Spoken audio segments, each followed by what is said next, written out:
interject and point out her mistakes 3 times, and soon she showed improvement, causing her mounting frustration to ebb away. As he was picking up the pace, Cynthia spoke up. "Wyatt, if I may know, have you picked a name for your squadron? Yet for that matter, have you picked your squadmates? To be entirely honest, I haven't decided on a name yet. Selecting my squadmates is another issue entirely. The information surveys dossier." Clara corrected. "Right, the dossier on the pilots are substantial. I haven't read them all. But I already picked the old members of Epsilon to be my squadmates," Wyatt answered. "Don't lose track of your index fingers, Cynthia. Go down, cross the string, pull up, twist, and repeat from the other side," he instructed. Softly. "So the problem is the 5th member," Cynthia continued nonchalantly. Obeying his command, "I'll be responsible for their lives out there.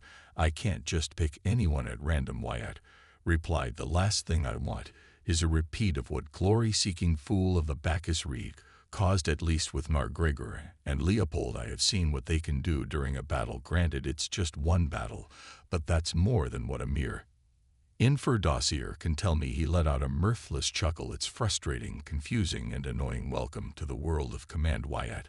That's why I prefer obeying orders over giving them," said the blue-haired woman with an understanding tone. "My words may not be of much value, but if your performance against the Drazen was any indication, then command may suit you well. At least one of us has confidence in me not screwing up," Wyatt thought before replying with a dry "Perhaps that reminds me, Wyatt, have you given any thought to your heraldic shield design?" Cynthia asked. "Oh, ___.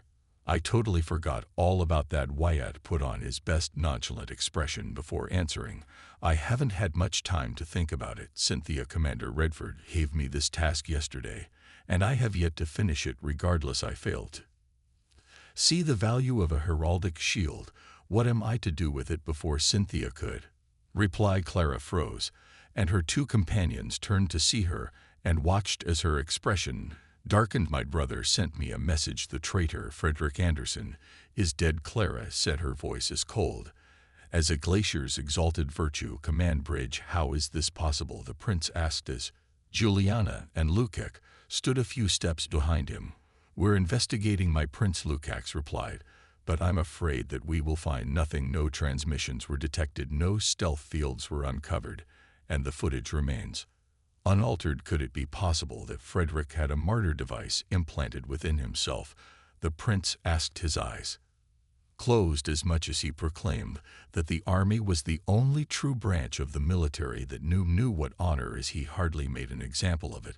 "I doubt that Frederick Anderson, arrogant and self-serving as he was, would willingly sacrifice himself for a greater cause." My Royal Marines reported that Frederick was agitated moments before his death.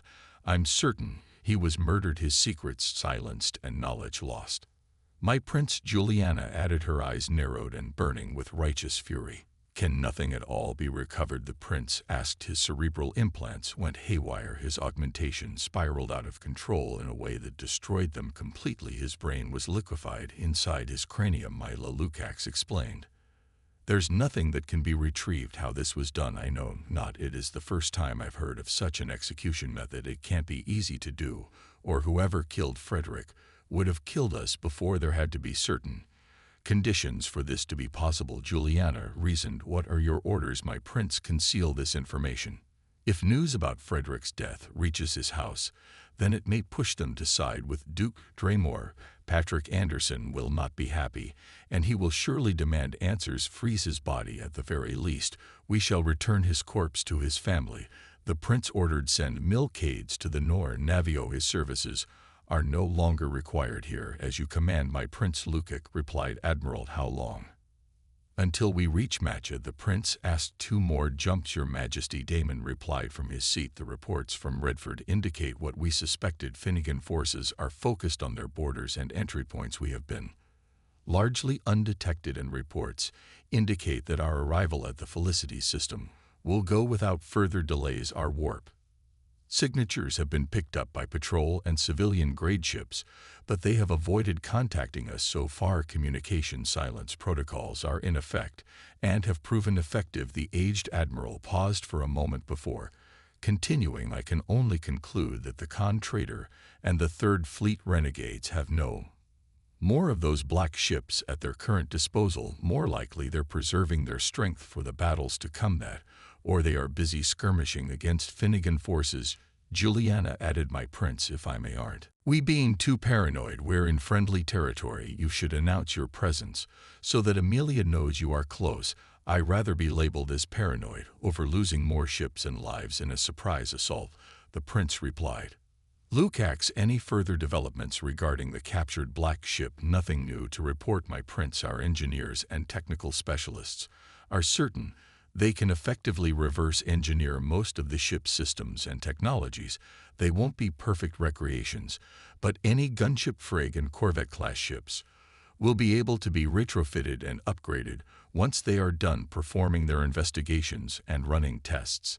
In a safe environment, Lukács summarized. Lady Cynthia should be proud. Thanks to her efforts, the Principality may gain new technologies and become stronger once the Draymore menace is dealt with. House Winfield will be honored further, as it should be. Your candid praise is welcomed, Lukács. Save it for when it truly matters. House Ishal depends on you to correct it. Focus on that first, Juliana replied with a serious but supportive tone. In return, Lukács nodded as the two commanders exchanged a solemn glance.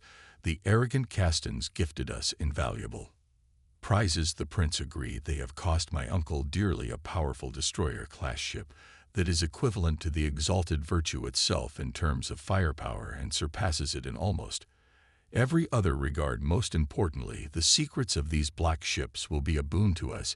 He may have the advantage, but it will be a temporary one. He finally opened his violet eyes and turned to face his two present commanders with an intense fire reflected on them. He will be stopped, his coup will crumble, his conspirators punished, and he shall be reminded of the weight of the words he has betrayed, for loyalty is its own reward. Kemem, Third Moon's orbital station. Duke Cornelius Draymore sat at the head of a large table. As he silently observed the other members present, at his right side sat his daughter Veronica, wearing her green suit of armor, proudly bearing the crest of their family. Her neck-long blonde hair was braid-weighted. Behind her she was nearly as tall as he was, barely passing the 2 meters mark without her armor, and her intense green eyes shined with devotion and purpose. On the table sat several other figures, the heads or the direct representatives of the houses, both great and those minor. Houses strong enough to warrant enough independence to be of consideration sat patiently for him to start their meeting. Some seats were empty, replaced by a monitor showcasing a representative from a house too far away to attend the meeting, even through a dignitary. The most prominent houses present were House Ishal, represented by Morris Ishal, their current head; House Tigan, represented by Hadrian Tigan; House Center, represented by their eyes apparent Felicity Center; House W, represented by the head's brother and advisor Rodrigo W, and of course his most loyal vassal, House Khan, represented by Tamarin Khan himself. The latter was a rather unexpected surprise, given that the gray-haired, tough-looking man rarely left his throne even during the secret and delicate years leading to his coup. Cornelius could count with the fingers of one hand the times he talked to Tamarin in person. The man, despite approaching 80 years of age, was in good health and showcased a savvy, quick mind.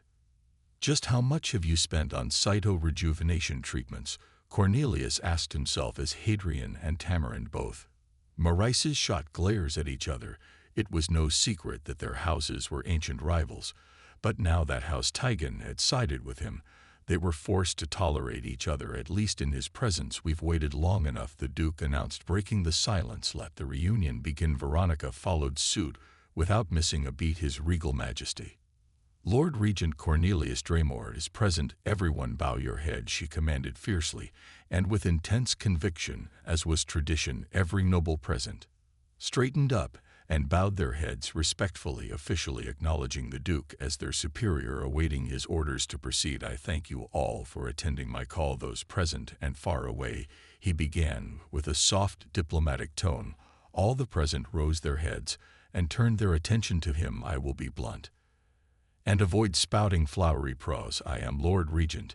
In name only, the Council of Noble is divided, and until the prince is captured or slain, no further decisions can be made official. Do not be arrogant, my friends. The prince may not be beholden to his full authority and power, But he is still the prince. We must proceed carefully, my Lord Regent, the stunningly beautiful and ebony-skinned Felicity. Ter spoke up as honey-colored eyes looked at him with both respect and wonder. I speak in my mother's voice when I ask the following: why must we stay our hands at this moment? The false prince must not be allowed to gather his forces. Should we not strike at the idiots loyal to his unjust rule and remove them? I will not tolerate unwarranted insults. Center, the Duke warned, his voice dropping a few octaves. As he did so, he took a moment to inhale deeply before continuing. The prince is unsuited to be so. This is true. I was the first to move against him. But he is still my nephew. Hold your tongue if you wish to remain in my good grace. Of course, my Lord Regent, my mistake shall not be repeated, Felicity replied, her voice never reflecting the shudder of nervousness that coursed through her body.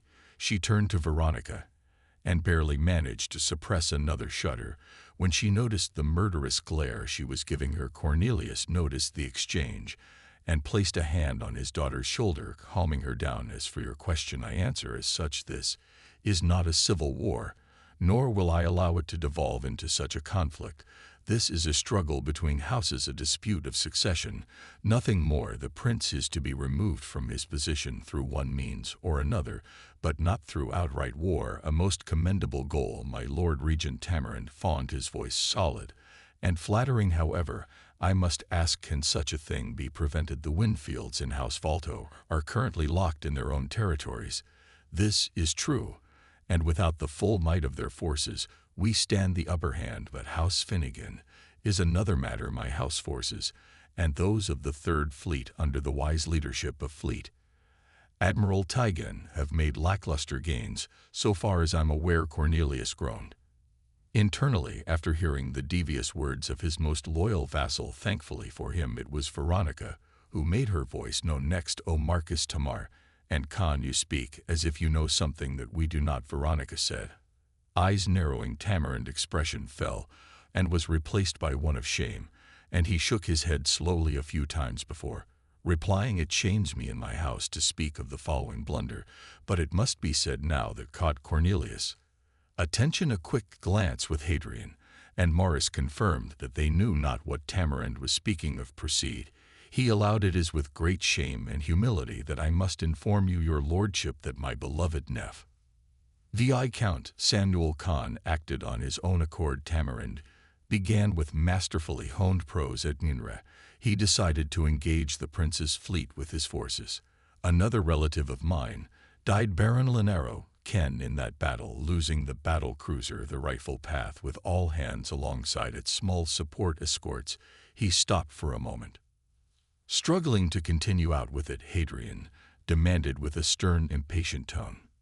Tamarin, slightly quivering, turned to the Duke and found his voice once more. My Lord Regent, my brave, valiant, but misguided and irrational nephew has cost us dearly due to his actions and commands. We lost 10 Corvus frigs, the cruiser Long Stride to perfection, and his personal flagship, the assault destroyer Samuel's Glory, in the battle against the prince, causing significant. He lost what interrupted Hadrian, as everyone else, but the Duke and his daughter devolved into a fit of accusations and murmurs. You, your nephew, lost 12 of the ships his lordship so graciously bestowed upon you. Tamarin, why was he in command of such a large portion of your stealth forces, and why has my brother not informed me of this?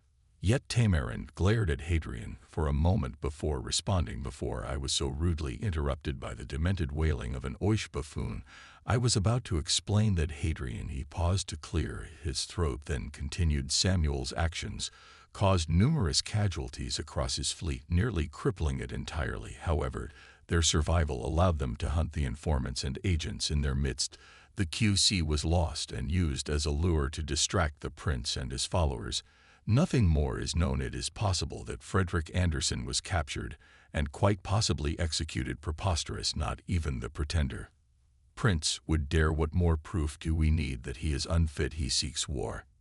Nothing is certain, yet we must first verify this. Jumping to conclusions blindly will do us no favors. Not acting is a worse option. While the room fell into chaos, Cornelius leaned back on his seat while Veronica stood ready to obey any command he could give her. After a minute of letting his conspirators and allies steadily increase the volume of their discussions, he made his presence known once more. Silence was his command.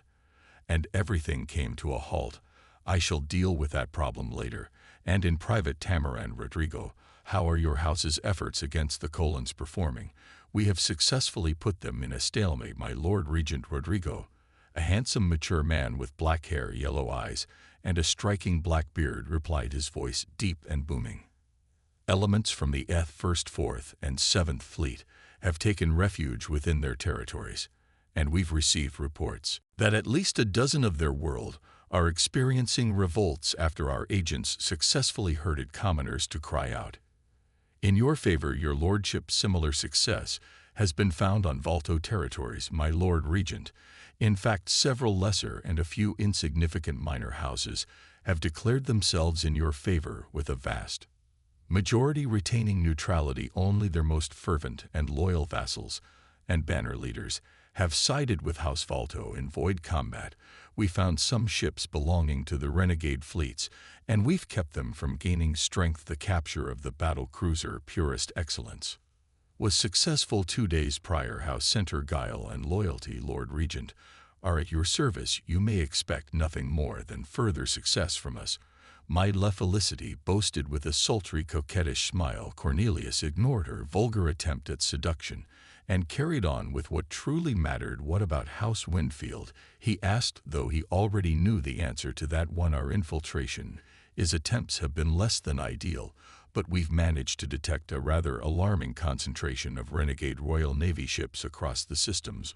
We could enter without losing our probes or risking our stealth ships in pointless combat, Adrian said venomously, glaring at Tamarin, who returned the glare in kind. Most alarmingly, we've detected 3 battleship signatures, but failed to identify them by name. Assaults across their border territories are ongoing, and while we are slowing them down, they are slowly consolidating their forces. If Leona and Benjamin Winfield manage to gather significant enough forces, their retaliatory strike could be devastating. Focus your efforts on House Winfield. We cannot allow them to come to him. My nephew's aide, the Duke declared, our theme in full operation across your territories. Everyone agreed shortly after. Good. I must reiterate that none of you dare to recruit directly from the Academy. Recall your sons and daughters. If you must, call upon your bannermen and banner leaders, and rely on your knights, but leave the eyes alone. He paused for a moment to let the weight of his words sink in. Do not conscript any commoner forces or civilian ships. Hire mercenaries, make deals and trade for more ships if you need them. It is imperative that we do not break with tradition. If we do so, then our position will be severely weakened. My nephew knows this, and I will not be the one to break it.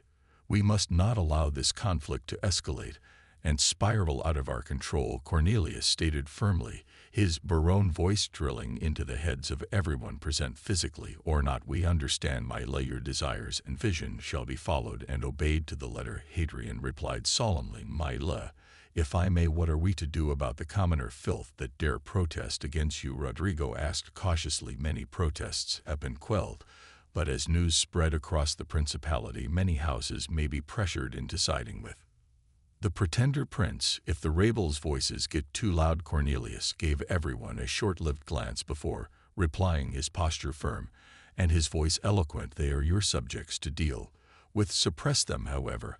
I will not tolerate excessive abuse to be employed. Use propaganda, lie to them, enforce military power, use martial law, and give them bread in games. Use whatever tactic and method you can think of to appease them into either submission or silence. Only act with force, precise surgical force, if you must deal with possible rebel groups or revolutionaries. Do not forget that nobility leads commoners. Obey. Remind them of this fact without staining your hands in their blood, unless it is inevitable to do so. None defy his command. The following hour went by in a blur as talks regarding economic production and trade issues were brought up. How their stockpile and warehouses were ready and full in anticipation of the coup. Personal disputes were held, and plans to gain more support from neutral houses were laid out without using coercion. Gunboat diplomacy or blackmail When the meeting ended, everyone left or disconnected, except for Tem and Hadrian, Felicity, Rodrigo, and Morris. Alone in the room, the Duke stood up to his full height and turned to Tamarin, his expression unreadable. Explain. Now Tamarin bowed his head before replying. My nephew, he attacked the prince's fleet, and in his hubris made use of your generously gifted stealth ships to try and end him in one fell swoop. The battle wasn't planned, not entirely. Lanero arrived a day prior thanks to the information Frederick Anderson gave us. But due to Finnegan forces and Drazen raiders, they were unable to send more ships to intercept the prince. He paused for a moment to swallow a ball of spit that had formed in his mouth. Frederick used the QEC and AOE to throw off his pursuers, and we lost contact. After that, my agent will be unable to contact me until a safe haven is found, my lord regent. But from what little information I was able to receive, it all indicates that Frederick Anderson was deceived, captured, and most likely executed for his treason. Why was my brother not informed? By your agent, Sen Hadrian, countered immediately. Tamarin raised a hand. Defensively, your brother was nothing more than a middleman. You do well to remember, Tan, that it was I who convinced Frederick to join our cause in the first place. It is shameful that he died, but he gave his life for his Lord Regent, as have two of my blood so far. You arrogant, sniveling. Hadrian began, but a loud hit against the table cut him off. You tire my Lord Father with your inconsequential disputes and petty rivalries. Adrian. Tamarin, why did you not inform your Lord Regent sooner? Veronica asked, glaring at the man. I learned of this development myself shortly before the meeting started. Lady Veronica, this is new to me too. I was under the impression that the Corvus Frigs were somewhere else. I do not know what possessed my nephew to act so recklessly. I must confess, Tamon replied, only a fool would take what Tamirin says at face value. A warrior he is not, but his tongue is as deadly as any blade. Cornelius thought before opening his mouth. The loss of those ships is regrettable, and put a further strain on the Third Fleet's operational capabilities against Finnegan forces, the cruiser and the destroyer, though those are heftier losses that I can't ignore. His gaze focused on Tamarin. Will your remaining forces suffice? My son Andrew has taken full command and will make them count. Your lordship, House K won't let you down again. My Lord. Tamarin replied, bowing his head deeply in reverence and submission. The Duke ignored the head of House Khan and turned to Morris Ishal. The man was nearly identical to Lux, sharing a strong jawline, smooth skin, and blonde silvery hair, but his hair was neck-length, whereas Luca's was shorter. Morris, as my brother Oscar replied to my request. He has my lily as per your instructions. I shall give it to you now. Morris cleared his throat and spoke. His Majesty Duke. Oscar. Yona of Volp replies, no. He stopped, denied tiredly. Nothing else follows. Traitor. Veronica hissed. Why? Cornelius asked softly as he turned his gaze to his daughter. Your uncle owes me no allegiance, and I owe him none. I merely asked if he'd recognize me as Lord Regent. His answer is both deserved and predictable, but I still had to try. And every man is beholden to their choices and convictions, my dear Veronica. After all, I am a traitor to many with just reason. Fools, ignorant fools that do not see the magnificence of your rulership. Father. Veronica cried back, her face showing distress. Gabriel is a traitor, as is anyone who can't see your power and strength. Do not resent your brother for his decision to stand against me. Veronica, love your brother, forgive him, understand him, and you shall stand above his clouded vision, he said, gently caressing the cheek of his daughter with a finger before turning to Felicity, his expression firm and resolute. Once more. Felicity has house center done as I asked. Felicity nodded. It has begun, my leech. The news is spreading across the principality with haste, and soon every system, station, planet, and outpost shall know the reason for the recent disturbances across every territory. Our economy shall remain strong and stable. Our strength shall be seen, and soon more will flock to pay tribute to you, our Lord Regent. The Duke nodded, pleased. Rodrigo, how are communications holding across the principality? Strong and reliable, despite the noticeable lack of detected military lines. The FLT network buoys are in place, and localized communications vary from system to system and territory to territory. However, unless we privatize and take over the entirety of the network, we won't be able to control it in the long run. Rodrigo replied, his tone neutral and direct. I risk the A of my sister, Duchess Sylvia Emerald. The fact that she refuses to take any side at all is a victory for us and our cause. Keep an eye on communications plant bugs. Send ghost-eyed. Do whatever you have to do to interfere and intercept Aster communications, but never attempt to take control of any boy, or worse, take it down. The Duke warned my nephew was cunning, and with Clara at his side doubly, so they won't reveal themselves until they are safe within Finnegan territory. What if Princes Alexander and Giovanni, my Adrian asked, concerned? My nephews will show themselves, there is no doubt about it, by chance and careful planning on your part. Tamarin the Age Man smiled at the praise. We know where the Prince and Princess Clara are, and where are they headed? Fret not, for I've already taken into account many a possibility. For now, we must focus on weakening the forces loyal to the Prince and rallying more houses under our banner. My what about the Royal Marines? Hadrian asked tentatively.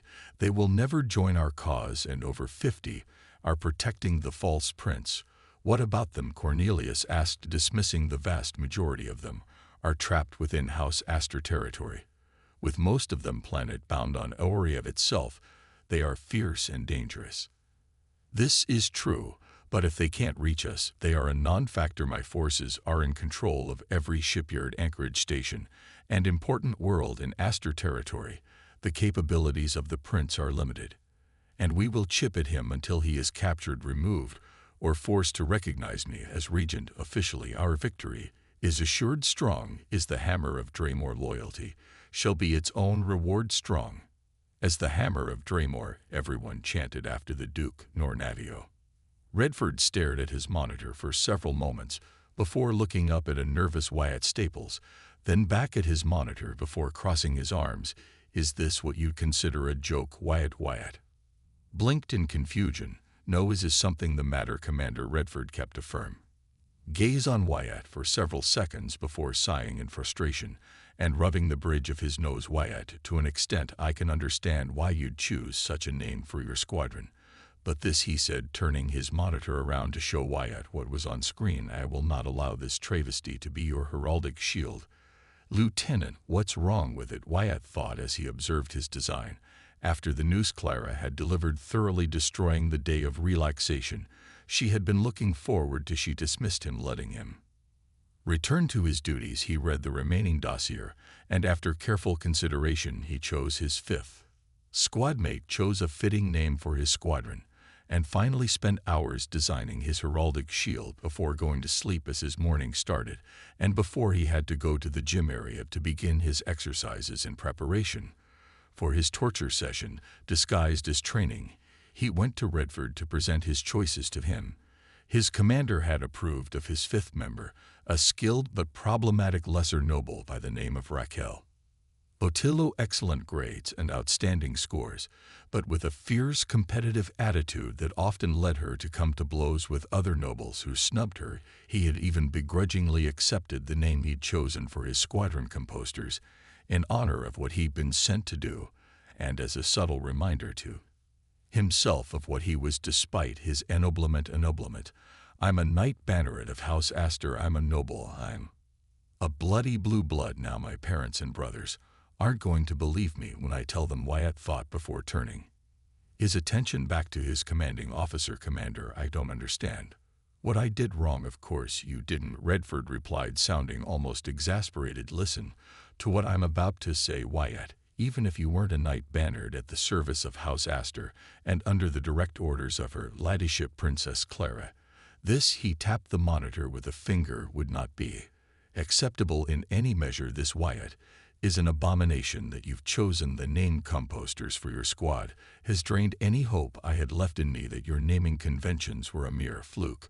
But now that I've seen this thing, I can only blame your ignorance. Wyatt remained silent, taking in everything Commander Redford Callan was saying. His eyes moved to the screen once more and really focused on his heraldic shield, trying to find the source of Redford's disgust. There was a regular garbage hauler in the center of the simple heater shield. He'd picked. The background was black, with several tiny white dots representing the stars in the night sky. On the top, a series of vines, set ablaze, could be found running down the edges and cascading into burning engines, while beneath the hauler a dozen smaller fighters flew in random directions. Honestly, what's wrong with it? He asked himself again, failing to see anything that could offend the commander to such an extent. Turning his gaze back to Redford, his confusion only mounted. Your heraldic shield is a disgrace. I'm not saying this because you've broken a rule or because it is offensive, Wyatt. Redford began to put it in terms you'll understand. It is simply too loud. Too loud, Wyatt asked, confused. There's too much in it. Nothing is stopping you or anyone from making a heraldic shield such as this one. In fact, several rising houses throughout history have started their stories making the same mistake. Wyatt, in your case, it is mere ignorance and a desire to cram as much of your values and what you hold dear in a single picture. Those words caused Wyatt's eyes to open widely and his mind wandered back to his painting afternoons with Mr. Warlow. The old man loved to rant, but he was a good painter, and he happily taught him whenever he had time to come and visit him. He once had said something similar about a painting he was doing, mentioning that he put too much on it and that it lost all meaning because of it. Just because I know what all of that means doesn't mean others will. Redford nodded. Precisely. Many have made this mistake, thinking it would make them stand out from their peers. In truth, all these earn is ridicule.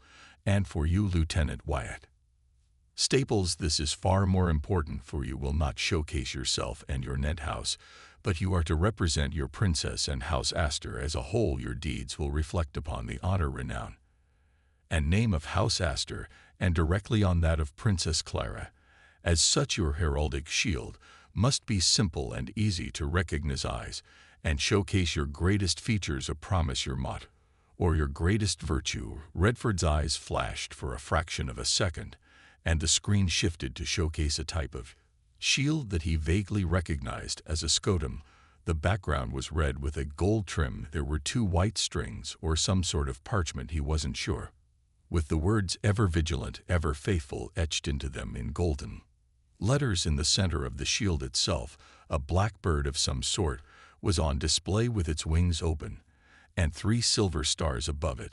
This is my heraldic shield, and the symbol of House Callan at large. My ancestor designed it. When he was elevated to nobility at the time, it was a mere raven standing, instead of flying with a single star and nothing more to show for it. As he and his descendants earned more accolades and achievements, the heraldic shield slowly changed into what it is today and what House Callan represent present do. You understand, Wyatt, a heraldic shield is no small matter, less so for a man in your position. You must represent your benefactors, yourself, and the future generations of your house with dignity and pride from the start. I believe I understand, Commander. Wyatt replied truthfully. That was a half-lie. He understood the importance of it, but the weight of something he'd thought was simple and insignificant was only now crashing on him. It disturbed him to the core that something so meaningless to him could be so important. Now that Redford explained it to him in more detail, I don't care about my dignity or pride or honor, but I will not insult Clara either, he decided at that moment. Commander, how am I to make a good heraldic shield? Noble tradition prevents me from guiding your hand, for it is something you must decide yourself. But what I can do, I've already done. Reflect on my words, Wyatt Staples, and inform yourself. Investigate, search within yourself. What do you wish everyone to know upon looking at your heraldic shield? What values do you want it to reflect? Redford asked in a serious but kind tone, his words filled with the wisdom of a man that for a moment reminded Wyatt of his father. What values? Indeed, Wyatt thought, and he pondered it deeply. For now, Wyatt, think on it. I'll give you until we reach Matcha to design a proper heraldic shield. I've informed Cynthia that you will be joining her later today. For now, report to the training chambers and practice with your newly formed squadron. Get to know each other better and refine yourselves. You can then decide if you wish to switch out members. The first rule any officer in a commanding position must learn is that the members of a squadron must work well together, or else disputes will arise, and your performance will suffer because of it. Dismissed, Redford said, and turned his monitor back at him. Wyatt gave a salute and turned to leave. Being a noble is going to be more complicated than I thought. So much for considering desertion at this point, I guess. Composters really? Leopold Durar asked with a bemused grin spread over his lips. As he and his longtime squadmates walked toward the training chambers area, he glanced at the brown-haired woman who had become their fifth member, replacing Abacus Reed after, in his opinion, his idiotic but well-deserved death. The woman had yet to speak to them, and stood apart by her lonesome, though he expected nothing else. Averting his eyes, he turned to Gregor, the shortest member of their group. Hey Gregor, now that Wyatt is a knight, whatever it can he really pick and choose any name he wants? The name is unbecoming, Gregor commented, narrowing his eyes slightly, but Lieutenant Wyatt is in his right to name his squadron whatever he sees it. I'm relieved that he chose a simple name, he admitted. I'd rather not belong to a fighter squadron called the Reverence of Eternal Glory ever again. My first squadron leader died in the midst of calling out his identification during a fight against pirates. Such a shameful death. Nar Okara chuckled at that. I for one like the name. Fear the garbage man, he barked, a laugh gaining a few stares from passing crew members. Honestly though, to think that the prince himself would elevate him to a knight, I almost couldn't believe what my eyes were seeing on the screen. Gregor nodded. Very few are those that are risen to the rank of Knight Banneret.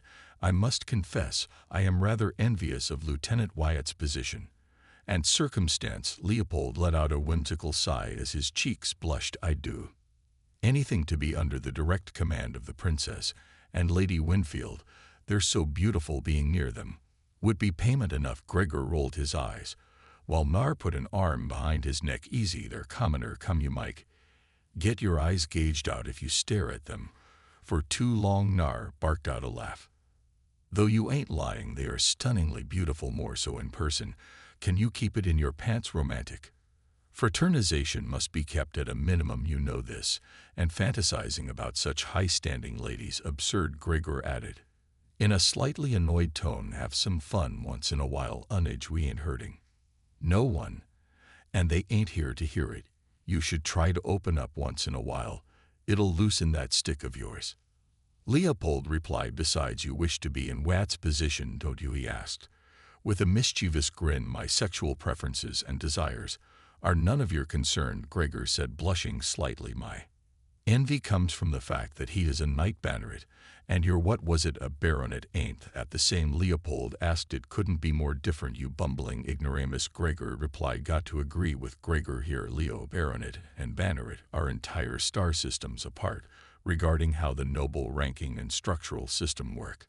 Technically speaking, a knighthood is the lowest nobility rank in some parts of the Principality. First generation knighthoods aren't official at all. It's only after the second generation that a proper house can be born. Most of the time, Nar explained, that goes out of the window when a banneret ennoblement is involved. What makes it so darn special anyway? Leopold asked, and a gruff exhale caught their attention as Raquel Otillo hurried her pace to catch up to them. You truly don't know anything about the structure of nobility, she asked, her voice fierce yet elegant and slightly nasal, all with the tender touch of sandpaper on skin.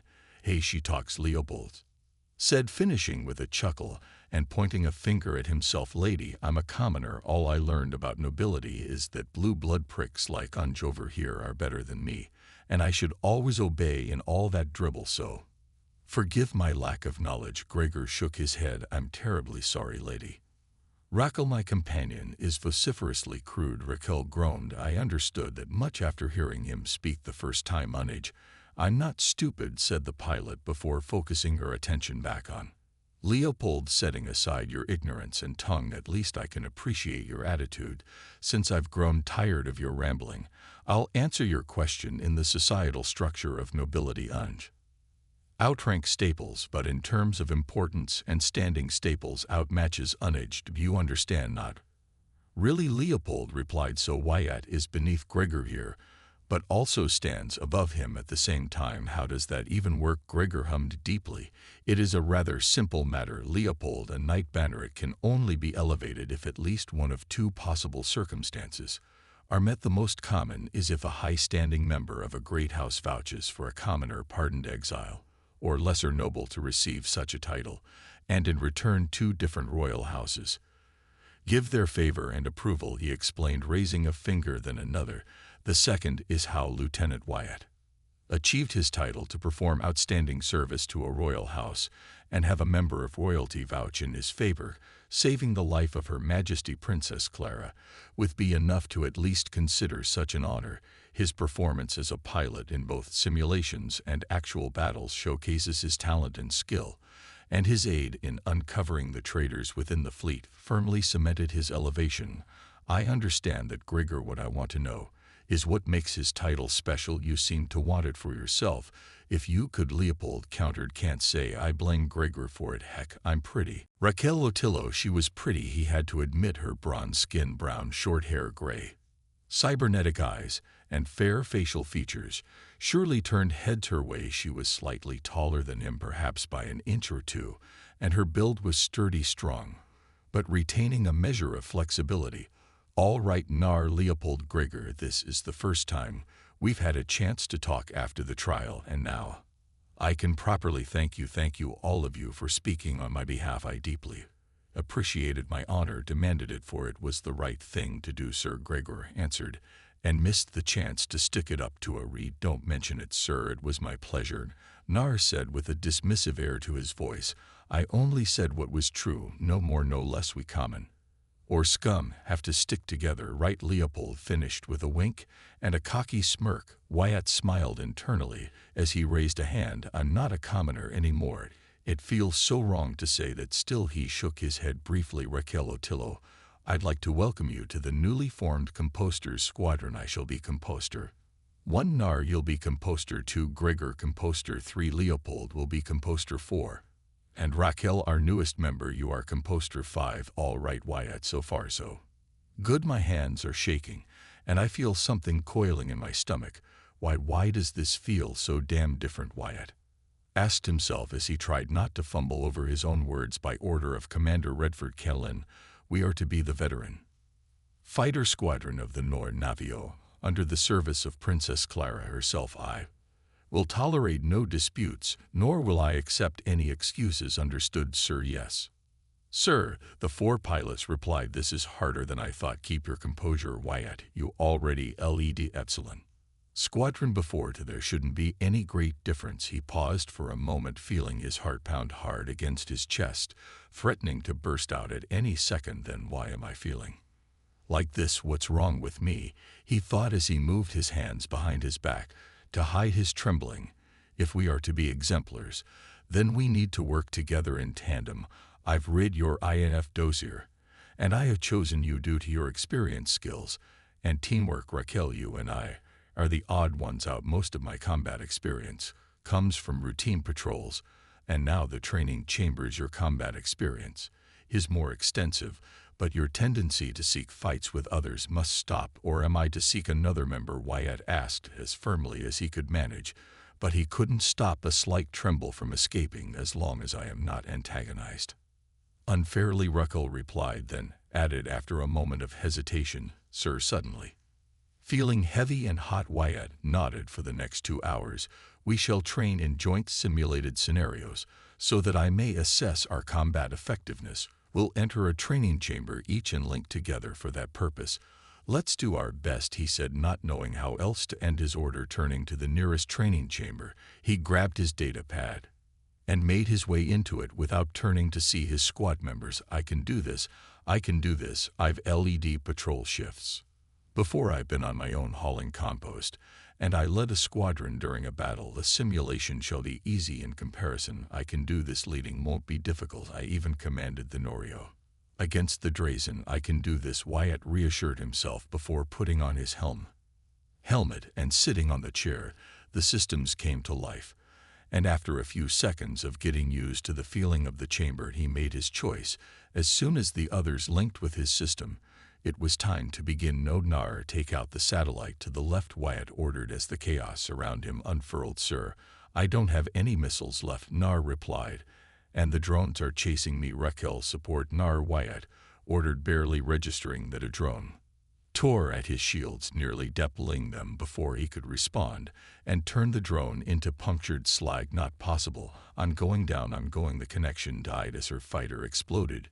Joining Leopold in the waiting lobby. Gregor, is the mine ready? Wyatt shouted in desperation as another drone was destroyed, but his shields were now gone as he weaved through space, doing his best to it. Yes, sir, but I'm not in range to deploy it yet, Gregor replied with a tremor in his voice. I need someone to cover 2 late defenses systems. Have spotted me, I can't. And with that he too was gone. Wyatt gritted his teeth as he saw Nar's fighter pursued by 5 drones through his tactical display. The drones released a volley of missiles that tore through whatever was left of his shields, and in a series of explosions, Nar was gone, leaving him alone. His solitude didn't last long, though. His fighter shuddered as it was pierced by a barrage of bullets, and the screen went black. Damn it, Wyatt cursed, hitting the armrest of his chair with both fists in pure anger. Seconds before the message failure appeared before his view screen. Angrily, he looked at the clock and noticed that the 2 hours set for their simulations had already passed. His eyes turned to the screen showing the result of their training and grimaced when every single simulation tested was marked as failed. Practically tearing off his helmet and stepping outside the training chamber, he was met by his squadmates, and they all froze when they saw him saluting him.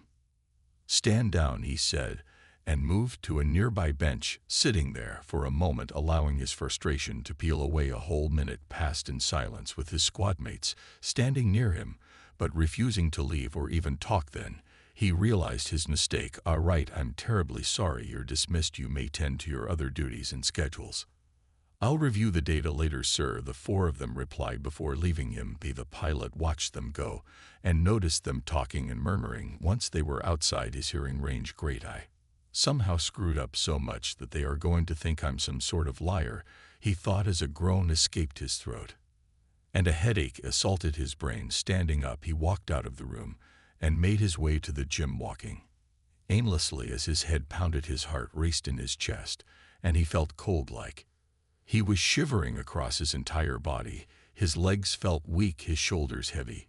His hands didn't stop shaking, and his stomach was doing somersaults. He ignored other crew members as he walked, barely registering their presence for what felt like an eternity, until a voice called to him, Lieutenant Wyatt. Wyatt stopped at the familiar voice and turned to face G. Tom, who was looking at him with a mixture of worry and elation. G. Tom. Good day, Wyatt replied, trying and failing to regain a sense of composure and professionalism. Is there anything that you need? No, Lieutenant, I was making my way to the mess hall. Why are you heading to storage bay number 3? GT asked. Concerned I am, Wyatt exclaimed, surprised. Looking up, he found a sign that indeed marked that he was heading to said area. I wasn't aware. I lost my way. I was heading to the gymnasium for my daily training session with Cynthia, he said, bereft of emotions, and with a shaky voice. I see, you replied, and took a step forth. Lieutenant, are you all right? You're sweating, and you're shaking. Perhaps you should visit the medical wing. Perhaps I will. I don't feel well. To tell you the truth, I've been feeling unwell these past few days, Lieutenant Commander. I don't know why. Perhaps I've fallen ill or eaten something that infected me with a parasite. Wyatt pondered. G stared Wyatt in the eye for several seconds before asking in a more serious tone, May I see your hands, Lieutenant? The pilot obeyed without hesitation, showing the red-haired man a head taller than him his hands. G's expression softened after seeing them, and the noble let out a relieved sigh. Come with me, Wyatt. I think I know what's happening to you again.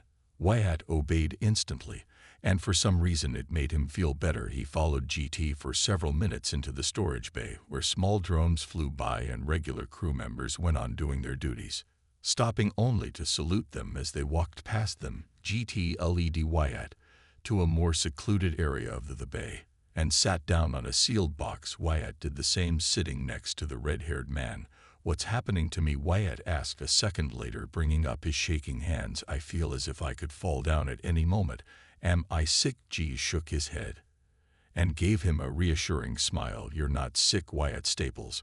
May I call you by your name? Yeah. I don't mind, Wyatt replied, nodding several times in quick succession. So if I'm not sick, then What's wrong with me? Tell me. Do your fingertips tingle? GT asked, and Wyatt nodded quickly. Wyatt, do you not know what anxiety is? Anxiety, Wyatt repeated, his voice barely a whisper. I'm no stranger to feeling anxious, but never like this. How is it even possible? GT visibly relaxed, which in turn made Wyatt ease up. You're suffering from an anxiety attack, Wyatt. You have all the symptoms related to it. I've seen it happen before many times. To be honest, I'm astonished that you, after what I've seen you do, would be prey to such a thing. Tell me, do you know what caused it? I wouldn't be here otherwise. Wyatt retorted angrily, a heavy frown marking his features. He raised his hands and buried his face against his shaking palms. I spent 2 hours training with my squad members, and I fumbled every simulation. I made mistakes so many times I couldn't concentrate and failed to recognize targets or take advantage of opportunities. I lost to drones, GT drones. Wyatt confessed, his breathing rapidly increasing. I killed them all 20 times over because I'm an awful squadron leader. Pulling back, his eyes were wide and his shaking increased. The prince made a mistake. See, Clara made a mistake. I shouldn't be a knight band, whatever. I'm a filthy commoner. I'm not a noble. I shouldn't be a noble. Nobles lead commoners. Obey. I obey. I obey. I obey. He repeated until his teeth began to chitter, suddenly overtaken by a cold sweat that made him dizzy. I can't command. I'm a commoner. That's all I'll ever be, a worthless commoner. He listened, watching the black-haired man closely until he stopped talking. Breathe in and exhale slowly, Wyatt, he said after several seconds of hearing Wyatt's ragged breathing. Close your eyes and focus on breathing. Trust me, it helps. Wyatt obeyed, latching on to the given command like a man drowning, trying to remain afloat as he focused on breathing. GT continued to talk. After you killed Lord Samuel, after you killed Samuel Ken, I thought you were a dangerous, unhinged, honorless individual, GT said in a calm, tranquil tone. After you revealed that you were a commoner, my perception of you shifted entirely. I and my companions were at your mercy, and you displayed both restraint and humbleness. Don't reply, focus on breathing. Let me speak, he commanded. When Wyatt opened his eyes and turned to him, the pilot nodded and returned to what he was doing. It wasn't until your inspiring valor and determination to fight against the Drazen Raider that I understood that you were a man of integrity and courage, Wyatt. And I made the fatal mistake of seeing you as a figure of legend, the likes the Principality has not seen in centuries, not even counting the lone wolves. GT smiled widely, his expression softening, seeing you take command of the Nor Navio, and the way you fought against those monsters. It has been the greatest feat of my life so far to have been able to aid you in that battle, Wyatt. You took command over an entire destroyer-class vessel and made use of it in ways I couldn't have imagined. You're different from all other captains, commodore, and commanders I've served under throughout my career, and your performance against the traitors to see the prince himself declare you a knight banner. He shook his head. Forgive me, Wyatt. I focused on your achievements and formed a version of you in my head that was entirely fantastical.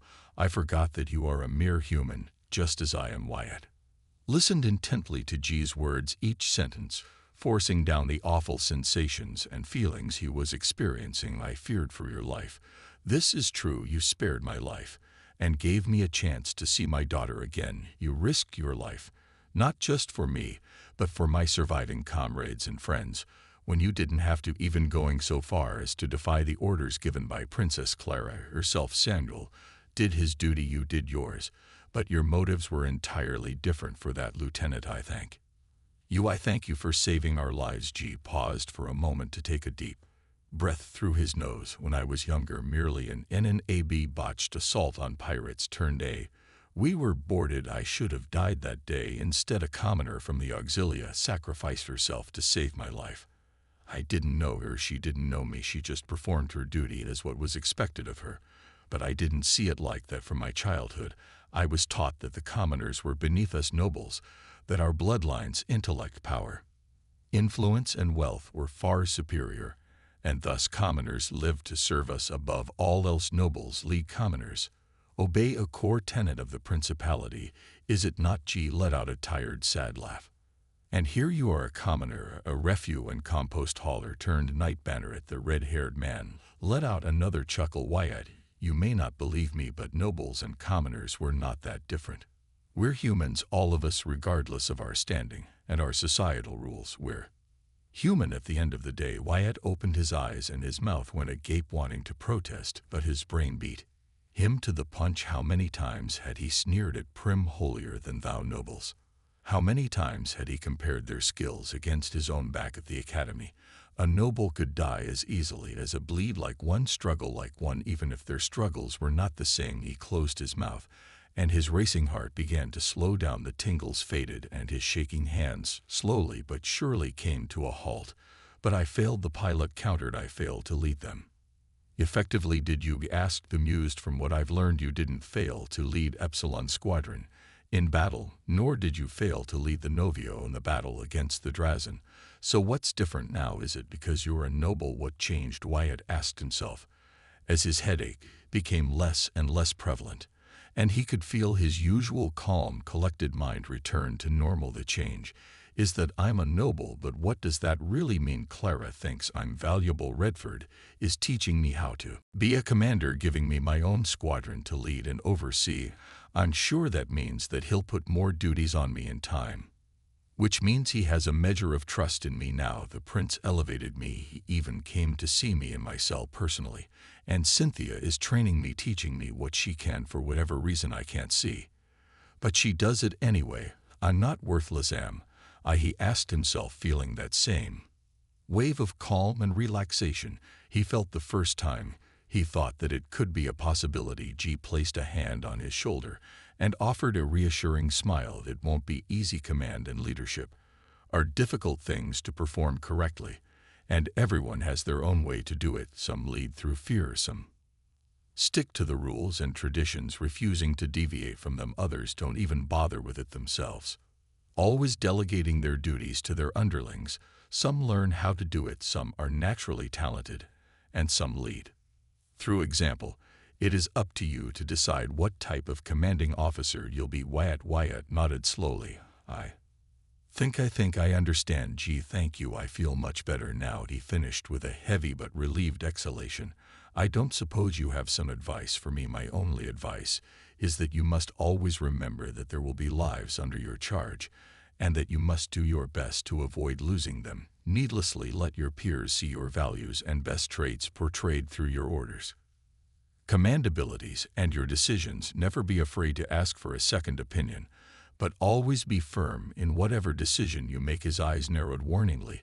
"There are eyes following you now, Wyatt. What you've achieved is a great thing, and very few are happy about it. Do not show weakness. Stand firm, stand tall. Let your detractors cower and bicker while you continue to grow, and know that Tom will be happy to aid you if you were to need me." Lieutenant Wyatt Staples. G. Wyatt stared at the older man for several seconds, finding no deception in his voice or eyes.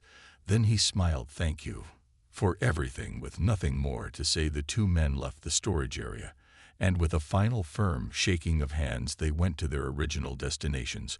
Wyatt stumbled into his quarters as half of his body screamed in pain, but for the first time since the hellish training with Cynthia began, he didn't complain about it. He kept repeating the words GT had shared with him, and while it didn't extinguish his anxiety, he could pinpoint what was wrong with him. Before his ennoblement, he obeyed orders all his life. Ever since he could remember, he had been taught that only nobles could truly lead and command, never a lowly commoner like himself. It had always been so easy. Obey a plan of assault or commands given to him by petty blue bloods. His capacity to make personal decisions was his and his alone, but he had never been outspoken about it. He rarely had to issue orders, but when he did, it was due to exceptional circumstances. Only his hatred of the Drazen had clouded his mind during the battle, allowing him to take command of the Nornavio, since that meant Dra would die and countless lives. That of his princess above all else could be spared from their predation. Command won't be easy, and I still feel unsure if I can truly do it, but I will at least try my best. Lives will depend on me from now on, and I can't let Commander Redford down just because of my insecurities," he mumbled to himself.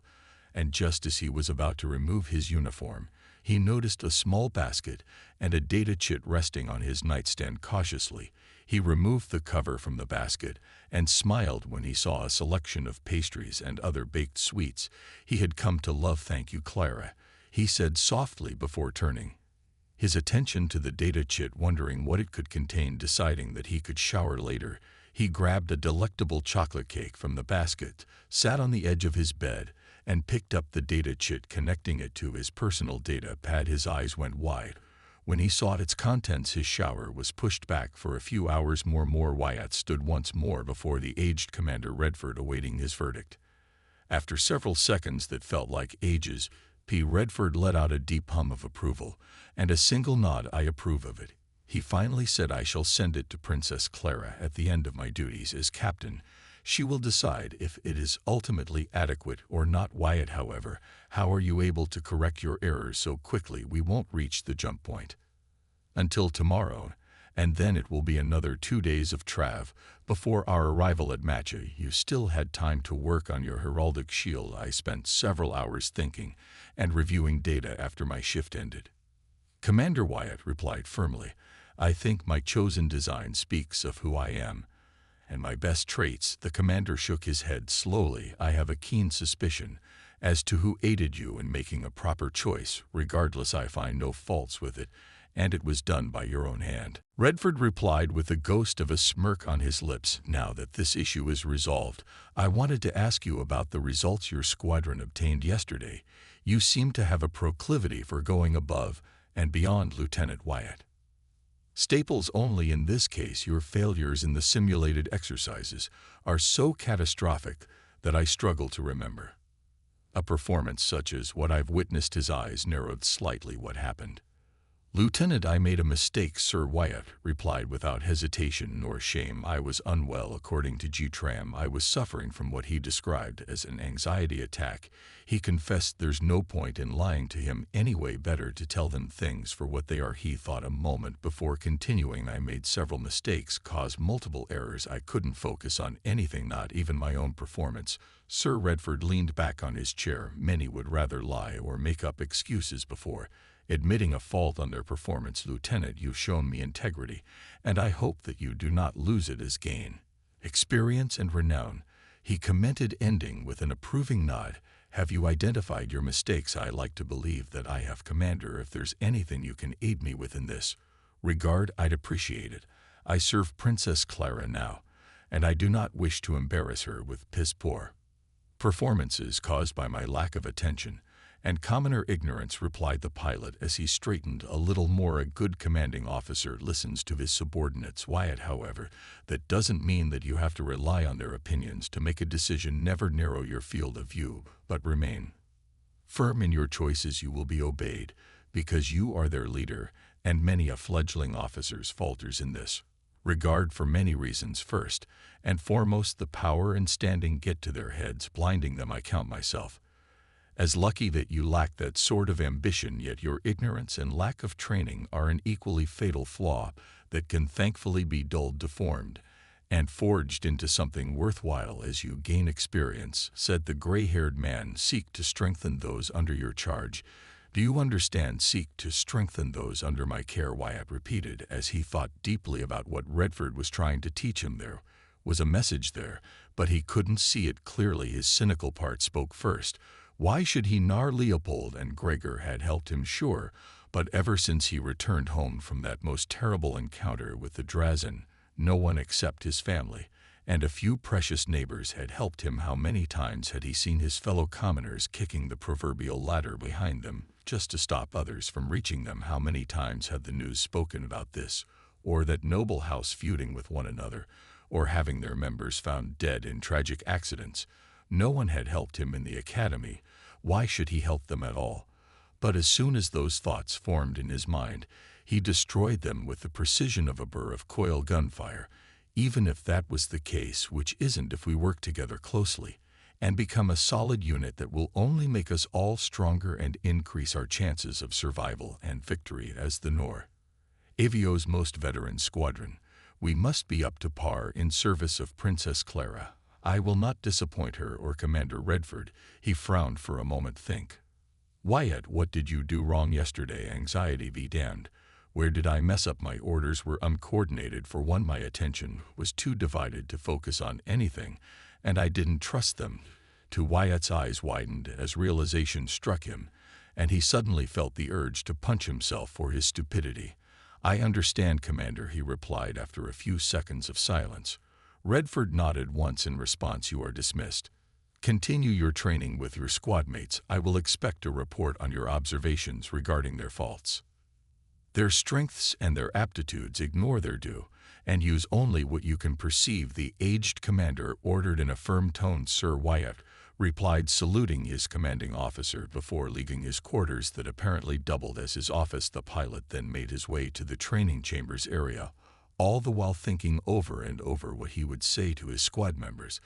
But as he neared his destination, he threw his planned words aside. If I am to apologize to them, then I won't let my words be a mere rehearsal, he concluded with determination. Entering the room, a trio of nobles stood near the entrance. Given their badges, two were Marines, while the third was a technician. Looking closer at their rank insignias, he recognized that the odd one out was a chief technician, most likely one working on the engines of the ship or its weapon systems. The two Marines were more difficult to read, since he had little interaction with their branch of the Royal Navy, but he was certain that one was a first. Pointed from multiple angles and directions, focused on even his breathing. Finally, he was disconnected and isolated, unable to access the exalted virtues, network, or receive any aid whatsoever. He was tired, and his body showcased a few bruises, but mentally he was growing weaker by the moment. Mill Cades, captain of the Royal Marines aboard the ship, had spent his time divided between interrogating him and the dreadful alien. Kept away in another cell, it was easy to deduce that the captain had achieved a breakthrough with the Drazen, as his efforts at interrogation and intrusion within his mind were far more intense and focused than in any day prior. Frederick didn't regret his betrayal. House Anderson had been loyal to the Astors, and for what to be overlooked and set aside in favor of their favorite servants and their Dan Winfield dogs as one of the potential heirs of House Anderson, he was willing to do anything to ensure not only his place as the new head of the house, but to shower his house with riches, favors, power, and prestige. But he had been tricked, and now he was a prisoner and seen as a lowly traitor. The Council of Nobles be damned. Dan Alma and Emerald for their inaction. Duke Cornelius should have been recognized as regent. He should be the rightful prince, not that weakling pretender. Frederick thought angrily as he glared at the Royal Marines before an electric shock made him groan loudly through his masked mouth. When the shock ended, he closed his eyes and breathed heavily through his nostrils. Only a few seconds later, he felt a sharp, intense pain at the base of his skull, as if something had just stabbed him. The pain lasted for a fraction of a second, and then he heard a voice inside his mind. Can you hear me? Frederick, a polite, measured, garbled voice called Frederick, was bulled for a full second before anger swelled inside him. Jade, how is this possible? I was cut off from access, and inside this damned cell. No one should be able to contact me to answer your question. It wasn't easy. No matter what happens, don't make any sudden reactions. Keep doing whatever you are doing, or the watchdogs will know something's wrong with you. Frederick, I'm afraid our time is limited, the voice indicated. I'll cut right to the chase. What have you revealed so far? Frederick felt indignation beat against his chest at being addressed so bluntly. You may have the favor of the Sens and that of Hadrian Tigan, but you are still beneath me. Jade, you're as false as your name, as false as the pretender that has claimed the principality's throne. He spat back angrily. Your failure is your own. Frederick, Jade replied, my own. It was you who told me that the damn parasite-ridden commoner had turned to our cause. He was meant to be a sacrificial lamb to eradicate the pretender, and one fell swoop. My failure is your failure, failure born from incompetence. Thanks to you, we've been exposed and destroyed. We had the chance to end this conflict and gain the favor of his Lord Regent, and you failed. Jade, Frederick countered, wishing nothing more than to be able to strangle Jade with his own hands. Did I tell you to expose yourself in such an idiotic fashion? Did I not warn you that you had to remain hidden? Jade replied, their tone unchanged and garbled. Now answer my question. What have you revealed? Nothing. I've not been broken. I've endured interrogation, Frederick replied, trying to convey his sneer through the link. Your failure was grave. But at least you've been able to remain truly loyal to his Lord Regent for now. How much longer until you crack, or until they start torturing you? Jade asked. Frederick wanted to scoff at that notion. Even the Pretender isn't that stupid. If I am tortured or worse, killed, then House Anderson's position would be compromised. The insult and outrage of having a potential heir damaged, beyond what's acceptable for a noble of my stature, would be felt. I am untouchable. He wouldn't dare, he replied. Don't be so sure. These are trying times for everyone, Frederick. The false prince may not be willing to incur the ire of House Anderson by breaking noble tradition and etiquette. But what about the Dan wench? You know how ruthless she can be. She could convince the tender to torture you. And then what everything you know will be for him to know, Jade explained, and paused for a moment. Although that may not be needed at all, the Pretender has already broken the rules that formed and maintained the Principality's social structure when he elevated a mere commoner to the rank of lieutenant. That mongrel showcased some measure of talent and above-average capabilities. He could have been a useful tool. I can't comprehend how he was able to trick you, Jade. Frederick replied dry. I will admit that I underestimated him. I thought I had convinced him to join our cause. Frederick, you don't know this, but it came close enough to trick his mind into giving his best. Above all else, he felt relaxed now that he avoided micromanaging his squad members' actions at every waking moment. He gave them orders to follow but issued no further instructions on how they were to follow them, allowing them the chance to let their skill shine through. The first few simulations were a failure, but one that was intentional, allowing him to measure their level of independence, and quickly found that Gregor Unnage was the most inflexible of the group. He lacked imagination, initiative, and creativity. Despite his notable skills during dogfights on the flip side, he followed orders to the letter and never once questioned his authority. Twice he ordered him to do nothing. Once he ordered him to act as a distraction, knowing he would die in the process, and once left him without orders. He obeyed without question.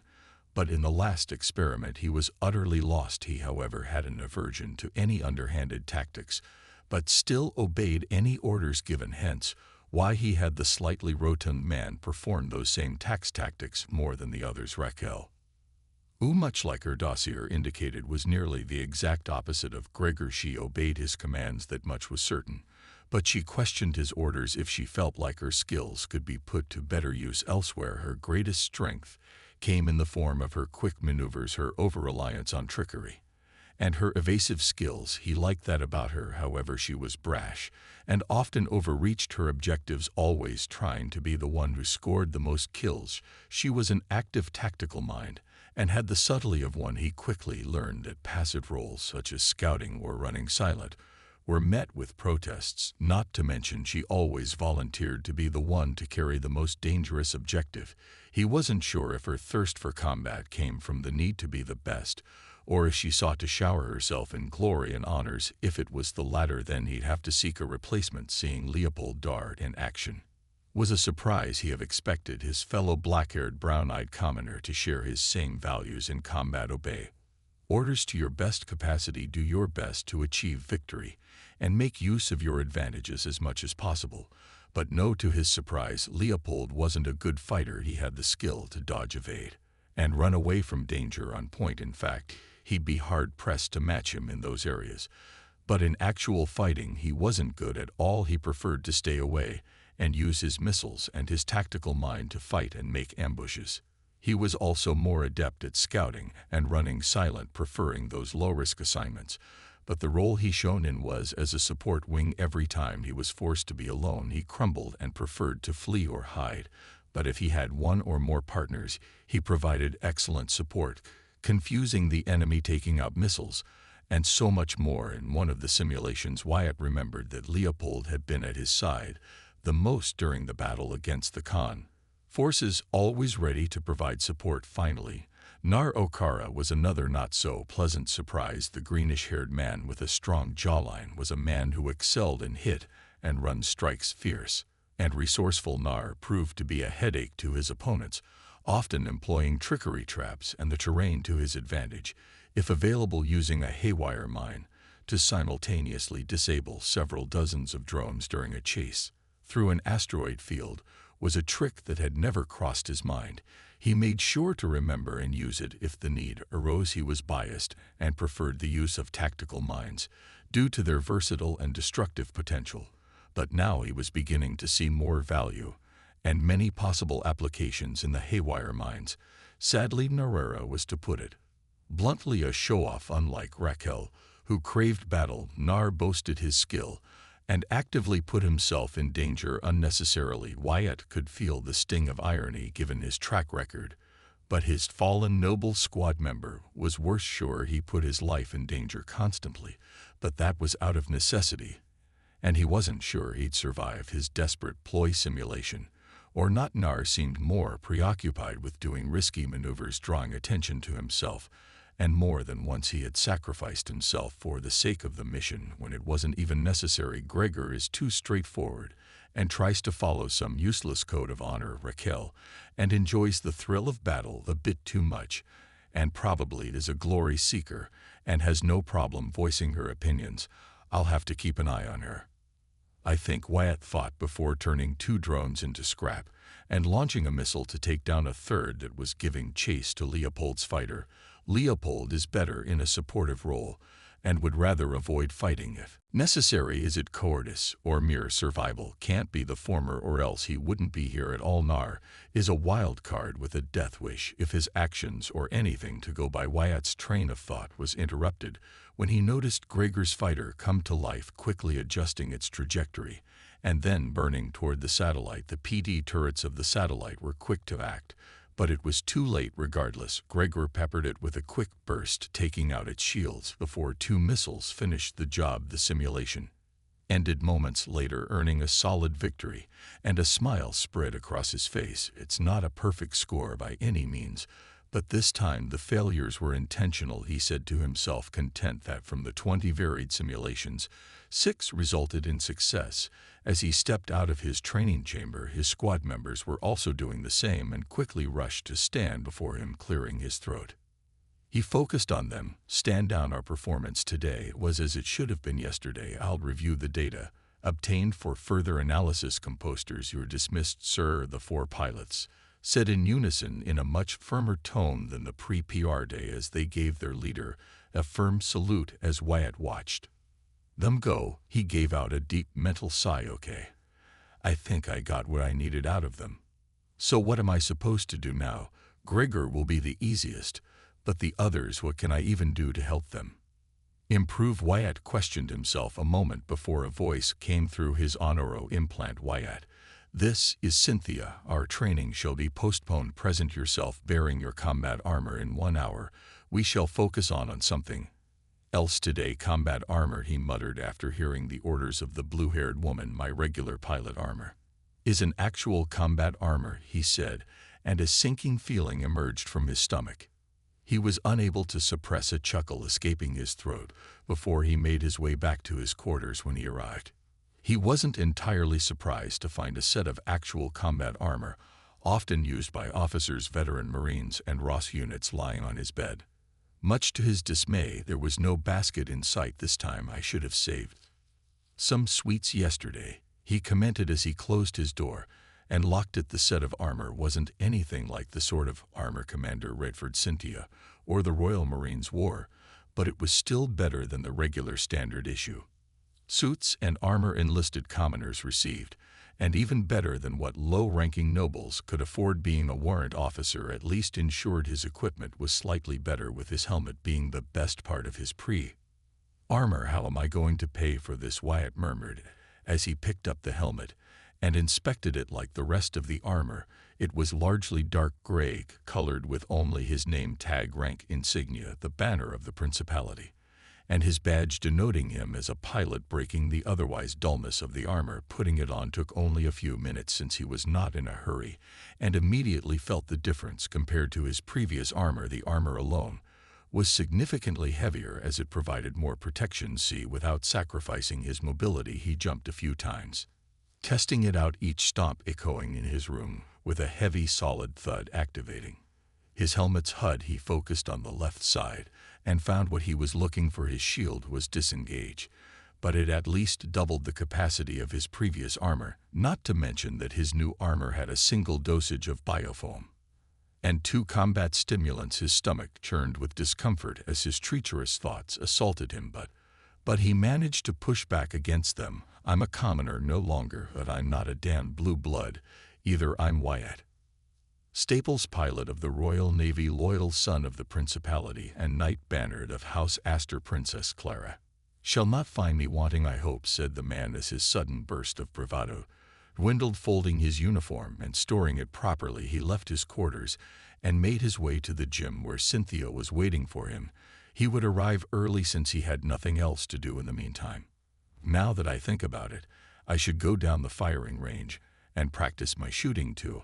I appreciate everything Cynthia is doing for me, but I'm far better with a rifle than with my fists, he commented in a whisper, gently nodding at the crew members who saluted him as he walked past them. When he arrived at the gym, he found the usual activities on set. Everyone had to perform at least an hour of exercise daily, but how they went around it was their own concern unless medical reasons were involved. Bikes, bench presses, treadmills, sparring rings, and arenas, and more could be found both in use and free after being cleaned out by service staff. To his surprise, though, he found the icons were making use of the installations this time around. Many humans didn't approach them, but some among them were friendly enough to the small but dexterous aliens.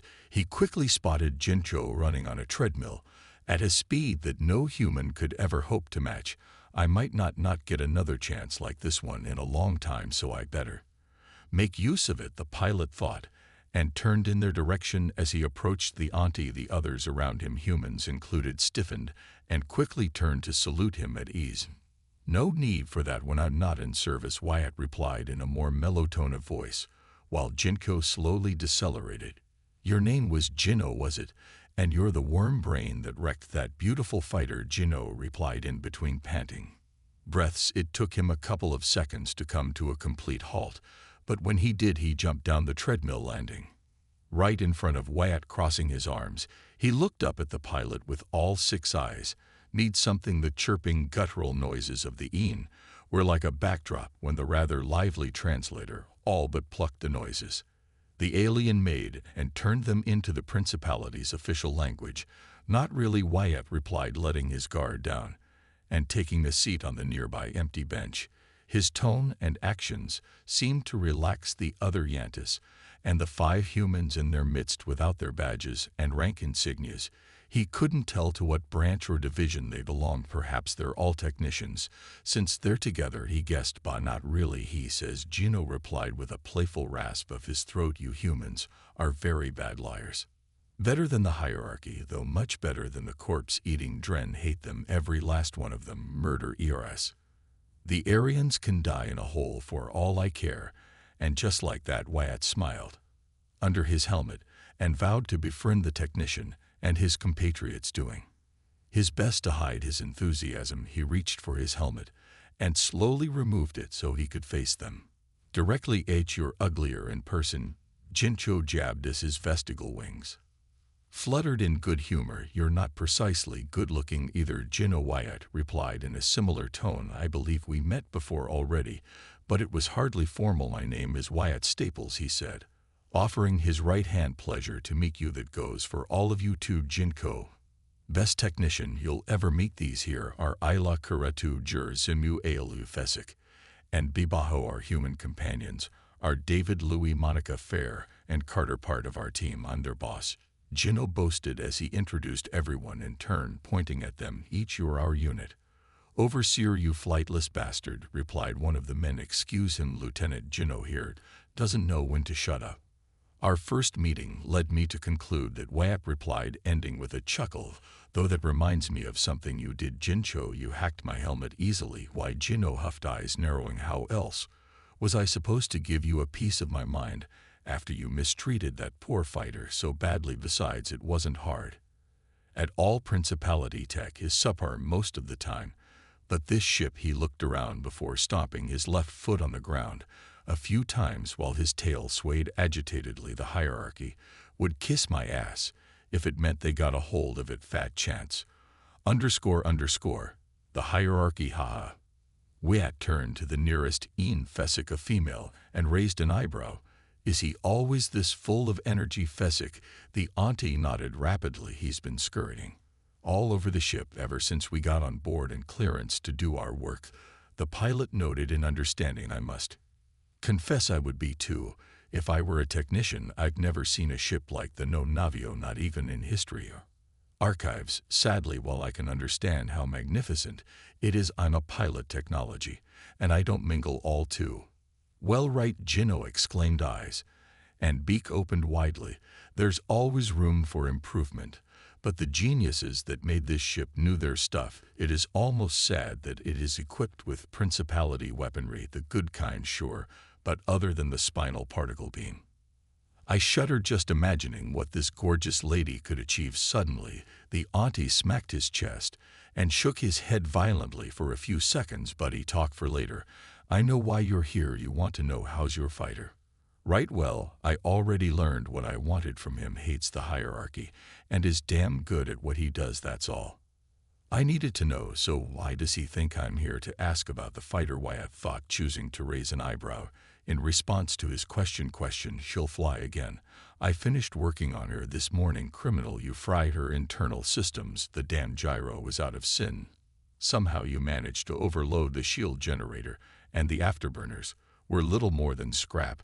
How were you able to land without it falling apart? He asked after listing his crimes. Doesn't matter, your fighter is good and ready, better than new, because it was I, Jincho, who fixed her up. You may thank me now.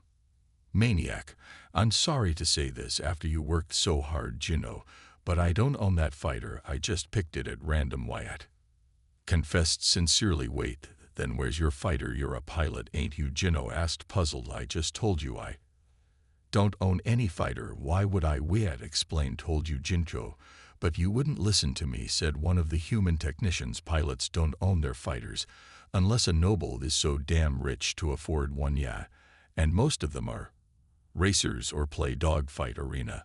Another one added. Royal Navy pilots can use any fighter available. You're telling me that I wasted more than a week of effort in a fighter that this maniac ruined, and it isn't even his? Jincho cried out. I'm sorry, Wyatt offered, bemused by the smaller Avan alien's reaction. You should have asked me for clarification or something. Jinno looked absolutely furious and ready to lay out a list of new curse worse, but instead of blowing out, he closed his eyes at the last moment before opening them a moment later. He took a step closer to Wyatt and pressed a finger against his stomach. Congratulations, that's your fighter. Now you better not wreck her again. That badly, worm brain. I'll endeavor to try. Wyatt replied with a small smile. Say, Jincho, if you and your friends are as good as you claim, why would the hierarchy throw you out? Seems like a waste to me. How much do you know about the hierarchy? Asked Karatu, the tallest Ian of the group. Admittedly, not much, Wyatt began. I've met a few Ians over the years. I got along well with many maintenance workers during my time in the academy. Some never spoke about the hierarchy, but all of them hated it. I wouldn't say that we were friends or close in any measure, but we were amicable, and they were pleasant to talk to, not to mention that since they were neither nobles nor humans, I could at least express my thoughts more openly to them, without being in constant vigil of my words. He added in his head, ah, no wonder you're not asking who's female and who's male, and all those silly questions you humans tend to ask when socializing. Zinmu, the oldest of the group, said with a chuckle. So the hierarchy. Wyatt nodded once before continuing. As I understand it, the hierarchy works similarly to the principality's nobility system. Oh, and that military prowess and strength are more valued, being a warrior and upholding a set code of rules and a rigid command structure. It is the pinnacle of normal Ianti society, right? Bah, a bunch of stuck-up brutes that don't value intellect or innovation, always babbling about honor, this strength, that glory. Above all, Gino protested, making full use of his best mocking tone. The only intelligence they care about is how to fight and win battles. Savages, the lot of them. That's why we left and came here 10 years ago. Been going from place to place until we landed on Woodshaft about 3 years back. The hierarchy may have better tech than the principality, but they're as stagnant as swamp water left to fester with a corpse in it. The rest of his icon Companions made chittering noises of affirmation before he knew it. Wyatt relaxed and spent the next half an hour chatting with the technicians. While they worked out, they talked about their daily lives, their work, and what they would be doing when they arrived at Matcha. That last part got him thinking about what he would do in turn. He hadn't had the time to think about anything except what he'd do throughout the day. Think about the future always seemed so useless to him. He had set a goal in mind and strived to achieve it, but anything else along the way was just white noise, nothing assured.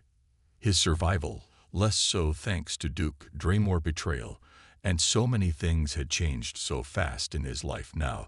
The prospect of his future was abstract and even less tangible than it ever was when he was but a mere commoner.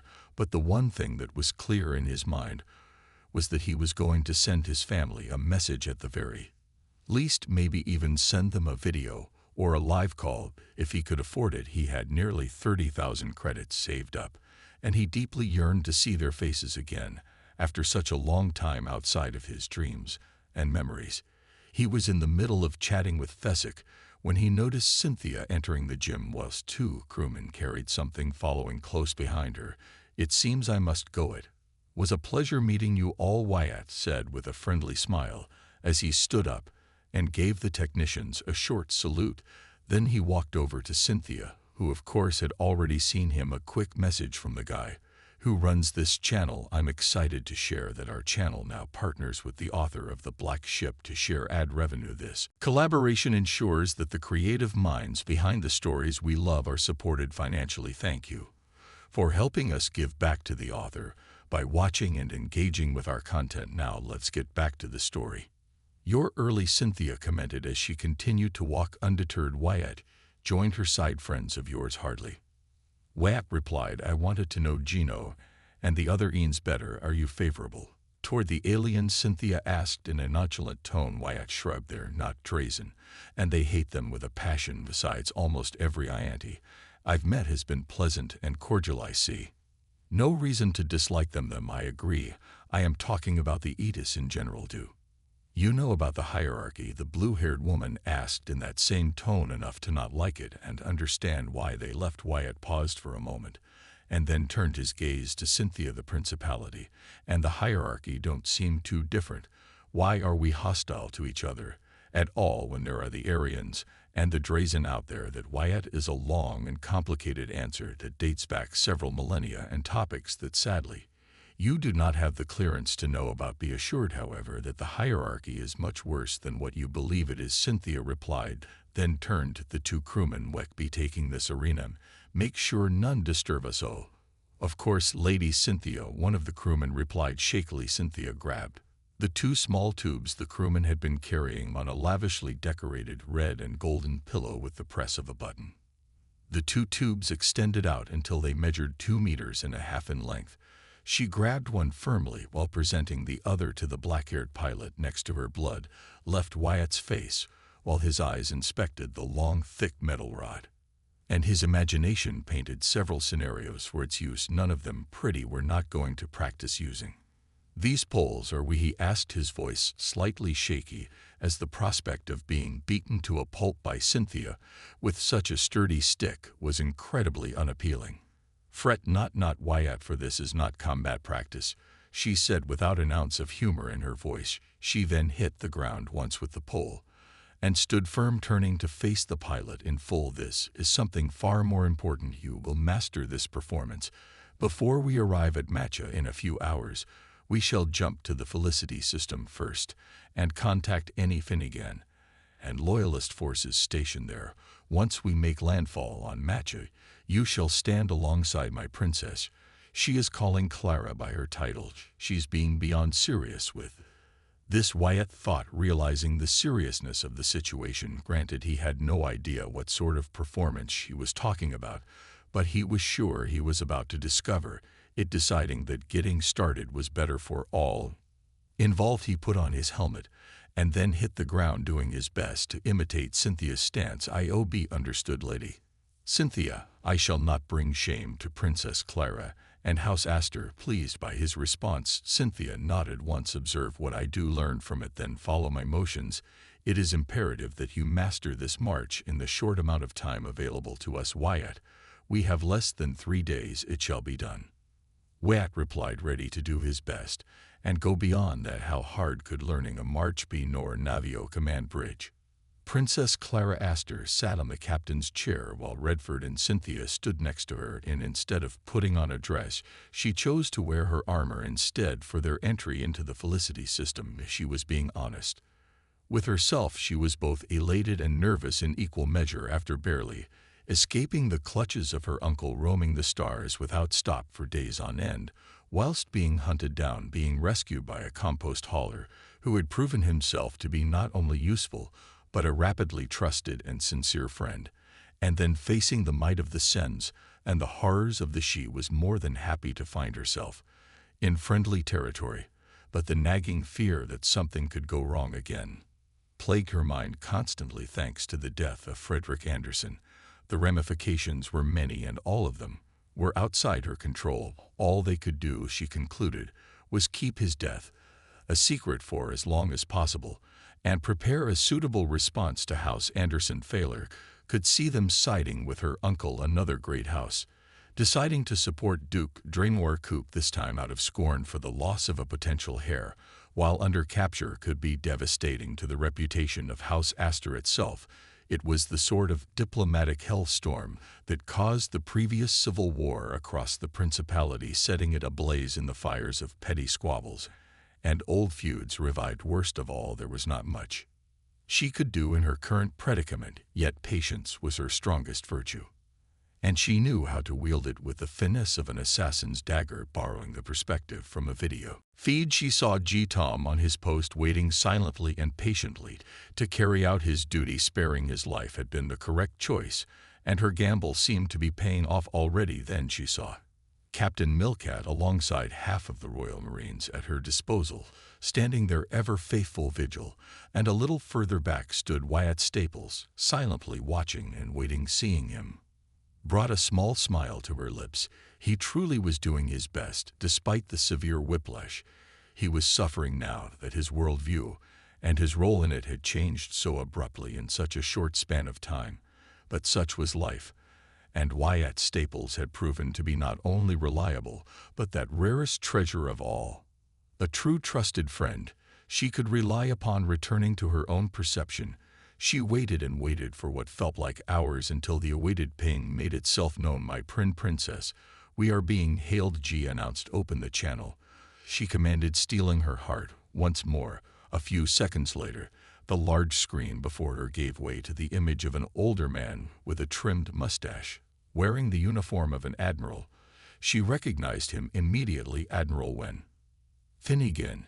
It is good to see you in good health, Princess Clara. The stern-looking, gruff admiral's expression shifted to one of joy when he recognized the figure sitting in the captain's chair. My princess, have you been captured? Do you require assistance? Your concern is appreciated, Admiral, but I assure you I am neither a prisoner nor an impostor. This vessel was relinquished from the unworthy hands of the Khan traders, and I have taken command of it. Rejoice, Admiral, for my brother, the prince, shall arrive in mere hours. He awaits in the Roble system as we speak. No doubt you've detected our fleet's warp signatures, Clara asked in a neutral but firm tone. Admiral Wen straightened his posture, retaking his noble hair. Forgive me for my outburst of joy, my princess. We feared the worst. Our reports were scattered and inconclusive outside our borders.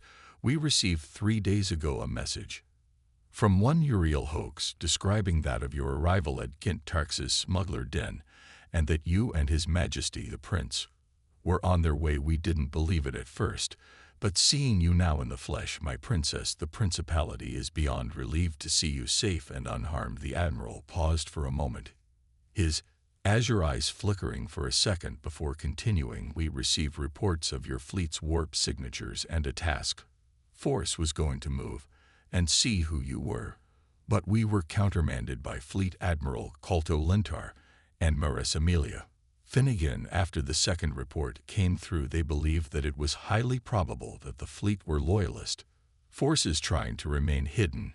We never suspected it was the Prin his fleet. In actuality, the aged man replied, relief clear in his voice. Despite how serious and professional he tried to appear, Clara frowned at the admirals. Revelation Admiral, what happened to Fleet Admiral Basso Winfield? He fell in battle with the highest of honors, my princess, the admiral replied. Admiral Colto was forced to take the mantle of the Second Fleet's leadership after Fleet Admiral Basso perished during an assault carried by traitor Damnable. Black ships. I'm sorry to report that 2 battle cruisers, 4 heavy and regular cruisers, 10 destroyer-class vessels, and over 30 support and escort ships have been lost. We've inflicted casualties upon the traitors, including the destruction of at least 15 of their black ships and over 20 regular vessels. Sadly, the most significant loss they've received was the destruction of a battle cruiser and heavy damage to the battleship Unrelenting Valor. I see, Clara replied, taking in every word the admiral had said. I will inform Juliana of her uncle's demise. Have the Khan traitors moved against your forces. We're locked in a stalemate, my princess. Our forces are scattered and spread thin. The bulk of our forces are made up from Second Fleet elements under Fleet Admiral Colto Linter. There are also stragglers from the 1 and F, with Rear Admiral Moreton Banta as the senior commanding officer of the 8th Elements, and Vice Admiral Vasica Reed under command of the 1st Elements. Several Royal Army elements have also remained loyal and are eager to engage the traitors, but we lack transport vessels. The precious few ships from the 4th and 7th Fleets present have joined Finnegan forces directly, while the majority of their forces are scattered across Callan Valto and Winfield territories. As far as our intelligence reports indicate, the admiral explained, but now that news of the prince's survival and arrival will spread across the principality, we can start pushing back against the traitors. And that Draymore bastard, excuse my outburst, my princess, there is no need to apologize. My uncle is a traitor and deserves little consideration in these dire times. That he instigated every death is on his hands and that of his supporters, Clara replied in a neutral, practiced tone. Inform Marines Amelia Finnegan of our imminent arrival at once, your majesty. However, may I ask, why are you on board a black ship, my princess? Even with our scanners, it was hard to pinpoint the origin of the vessel's warp signature. Wayne asked, intrigued. Thanks to the efforts of my Royal Marines and Lady Cynthia Winfield, we were able to capture 2 black ships. The smaller crippled frigate class is in possession of my brother, while this vessel, renamed Navio, has become my personal flagship, Clara replied quickly and firmly. Understood, your majesty. I shall report this to Marines Amelia immediately. I'll order a dozen escort ships to meet the Novio at the middle point. Will this suffice, my princess? The admiral asked. It is more than enough, thank you, Admiral. When I look forward to setting foot on Matcha soon, Clara said, and with that the connection ended. A second later she stood up, and Redford took her place, maintained course, and informed me of any significant developments. Commander, my princess, Redford replied, bowing his head slightly. Captain Milcades, you and your troops may return to your duties. Cynthia Wyatt, come, Clara ordered, and made her way out of the bridge, closely followed by the red-armored woman and the black-haired pilot. They made their way back to her quarters undisturbed by any other crew members, and entered. Once the doors closed, she let out a long, tired sigh and placed a hand on her neck. Without saying a word, Cynthia approached from behind and gently rubbed the back of her neck for several seconds until an audible pop was heard. Better, very much so. I wish there was a way to prevent stress from building up, Clara said, her tone back to her more cheerful, lively self. Then she turned to Wyatt and offered him a gentle smile. You knowed you could stand closer to me the next time, Wyatt. You're under my direct service, are you not? I will remember that, Clara, Wyatt replied, feeling nervous. But would that be all right compared to Cynthia, Commander Redford, and the Royal Marines? I'm left one wanting, he said, barely managing to avoid saying he was nothing. Instead, true, but I wish for you to stand at my side. I can't have my new star pilot and Knight Banneret on the sidelines now, can I? Clara ended with a playful giggle before taking the seat at her tea table. Tell me, and be honest with me, Wyatt, how is your latest training going? The pilot reached for his helmet and removed it. It is agony, Wyatt answered in a heartbeat, which made the princess smirk at her blue-haired friend. For her part, Cynthia took off her helmet and gave him a sharp glare. "I'm following my princess's orders," he said, happy to get away with complaining a bit safely. "But Clara, is it really necessary for me to be a banner holder?" "Of course," Clara said, inviting him and Cynthia to sit down. With a hand gesture, her two friends took the invitation and joined her. "Once we arrive at Macho, we'll wait for my brother's arrival. You, Wyatt, will be part of my escort. That is why you must learn how to do it properly." "Funny, Cynthia never mentioned anything about being part of your escort," Wyatt replied as he glanced at said woman. "It goes without saying," Cynthia replied with a hint of a smirk present on her lips. "Excuse me for my ignorance, but why is it so important? Is it like the parades House Arant organizes?" he asked curiously. "Not quite. This will not be a parade, but it certainly will be similar. This, my dear Wyatt, will be a rather simple royal procession." She paused for a moment to grab her chin between her index and thumb. Martian Amelia would never let such an opportunity slip her fingers. "I'm sure that after Wayne delivers what had transpired, she'll do everything in her power to organize it on such short notice. It'll be fairly traditional, with my brother walking forth flanked and followed by his closest and most trusted advisors, followers, and allies. I will follow shortly after in much the same fashion. In comparison to my brother, only 4 banners shall join me: the banners of House Astorhouse, Winfield the Royal, Marine's banner, and of course yours, my dear Wyatt." Wyatt felt dizzy and winded, as if something long, heavy, and sturdy had punched him in the gut. Only nobles were allowed to participate in the parade's back on fire, while commoners cheered and admired it. Now that he fully digested what his role would be, and to what extent, he almost fainted right there and there, but managed to keep himself from embarrassing himself further. "Couldn't you tell me that earlier?" Wyatt shouted in his mind, as he shot a shocked yet demanding glare at the blue-haired woman, who, to be fair, blushed slightly and looked away, embarrassed. But I don't have a banner," was all he could stammer. But Clara, clearly having prepared for this revelation already, merely reached to her left and lifted a large sealed suitcase of sorts. "On the contrary, Wyatt, I've already approved your design and have taken the liberty to use the fabricator to make your first banner house. Go on, it is yours," she said, before putting the suitcase on the empty table. Slowly and with shaking hands, Wyatt reached for the suitcase. He placed his thumb on the scanner, and the lock clicked, disengaging. Opening the suitcase, he saw a neatly tucked piece of cloth with the head and neck of a white stag in the center of a black background. The stag had short antlers and a pair of extended wings sprouting from the sides, giving it a rather majestic appeal. Taking the banner out, he unfurled it to reveal it in full. There it was, the heraldic shield he'd spent several hours working on. He was careful to follow the advice of Commander Redford, while keeping in mind what G. Tyrone had told him. Of course, that did very little without a deeper understanding of how he was meant to do it properly. Thanks to Clara and her delivered data chit, that hurdle was easy to overcome. The chit contained a plethora of examples throughout the Principality's history, and even before its founding. It also contained depictions of many types of shields, categories, decorations, and animals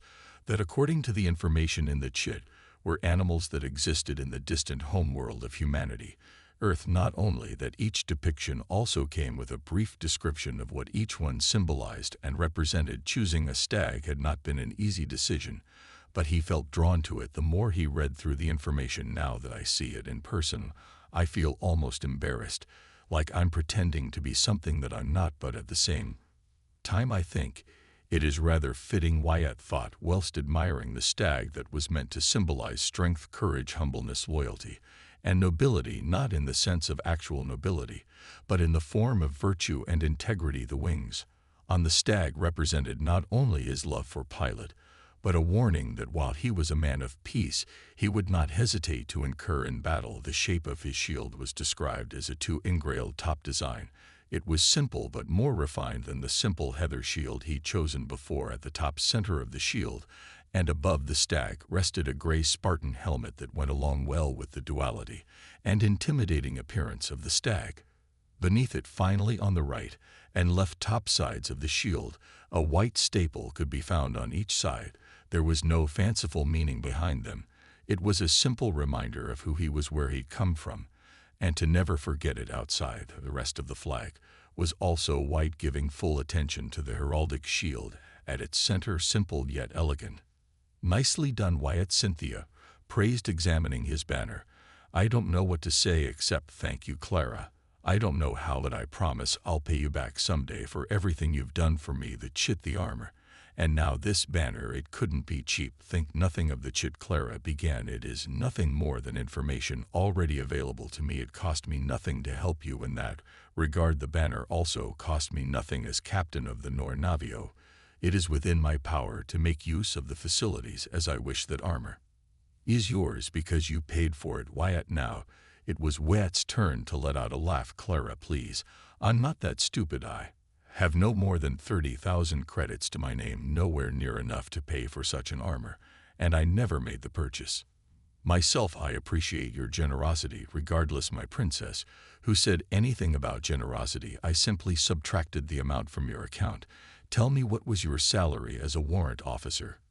Clara asked, a cheeky smile forming on her lips. Cynthia shook her head, but wasn't able to hide her small playful smirk. "My salary was 800 credits a month," he answered, and his heart raced with anticipation.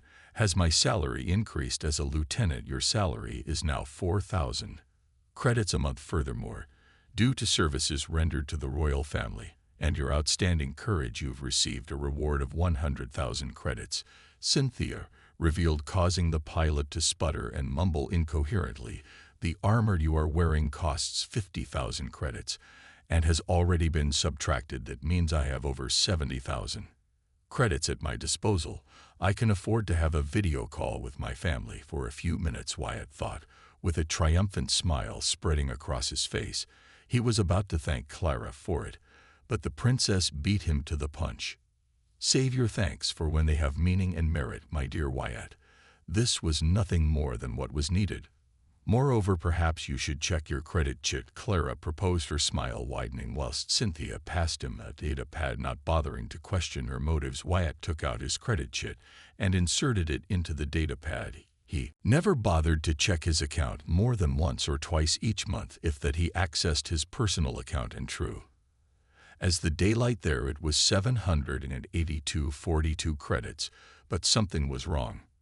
He blinked twice, set the data pad down, and rubbed his eyes before picking it back up. There was no mistaking it. There was a 0 next to the 7, followed by a comma and a 6 after it. 6 million cred, he uttered in disbelief before his body gave up, and he leaned back on his seat, passing out. Clara let out a rather pleased sigh as she giddily clapped her hands together.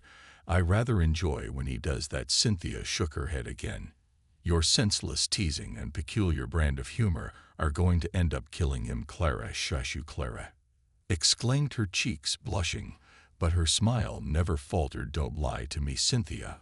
I can see your smile." "I refuse to acknowledge that statement," Cynthia replied. "When he wakes up, you'll have to instruct him on how to employ his newfound wealth. I've already taken that into account," the princess answered, leaning back in her seat to relax. Her gaze focused on the unconscious pilot for a moment before moving past him, and saw a small collection of fighter models resting inside an encased model rack. She loved every one of them and never traveled anywhere without them. It had been a small miracle that a handful of her collection had survived at all during their escape. But recently a certain model had become her new most precious possession. "We should smile now that we can, Cynthia, for tomorrow is anything but certain." Valentis fire outskirts Weskel. Staples ran as fast as his legs allowed him down the familiar path to his home.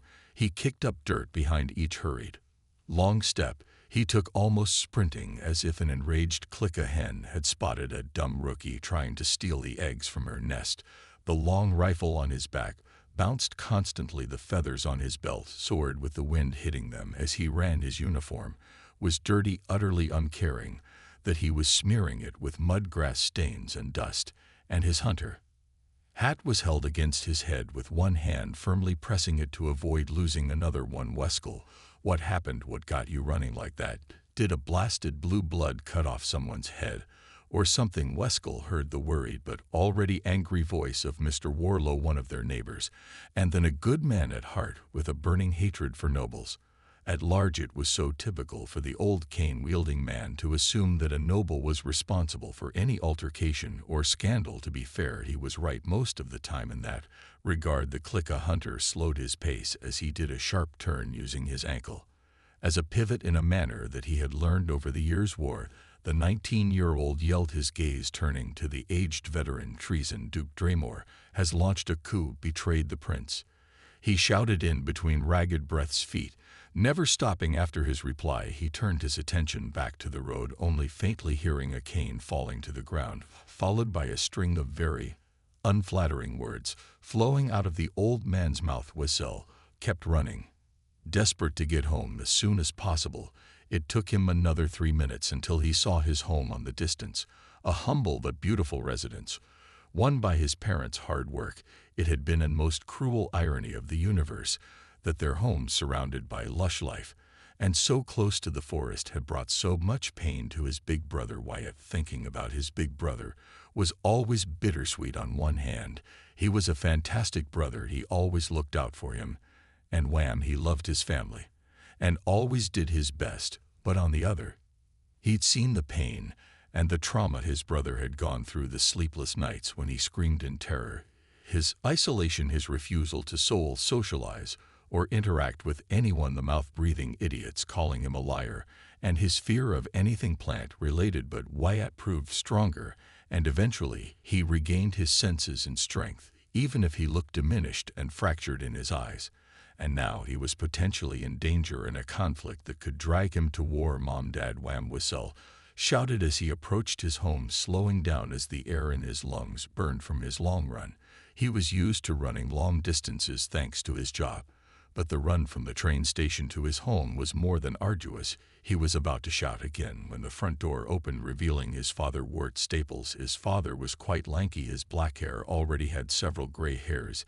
His face had several wrinkles, but maintained an air of youth around himself, and his scared, burned arms were exposed as his shirt was pulled up, clearly working on something. Wessel, what's the matter, son? Wirt asked, his voice gruff but amicable, his tone preoccupied. Dirt, Dad, you inside? Wessel cried out, his breathing ragged and spent. His muscles were burning now that he had crawled to a near halt, and his father, bless his heart, aided him inside the house. Louis Staples guided his second son to the living room, where he sat him down on the couch. Wessel wanted to speak, but he put a hand on his left shoulder. Catch your breath first, Wessel, he commanded, and his son nodded. Then he turned to the side. Winona, wham! Get here. Wessel has something important to tell us, he shouted, and a few moments later his youngest son, Juan Staples, appeared after running from their little workshop, his hands still stained with grease as he used a cloth to wipe them. Unlike Wyatt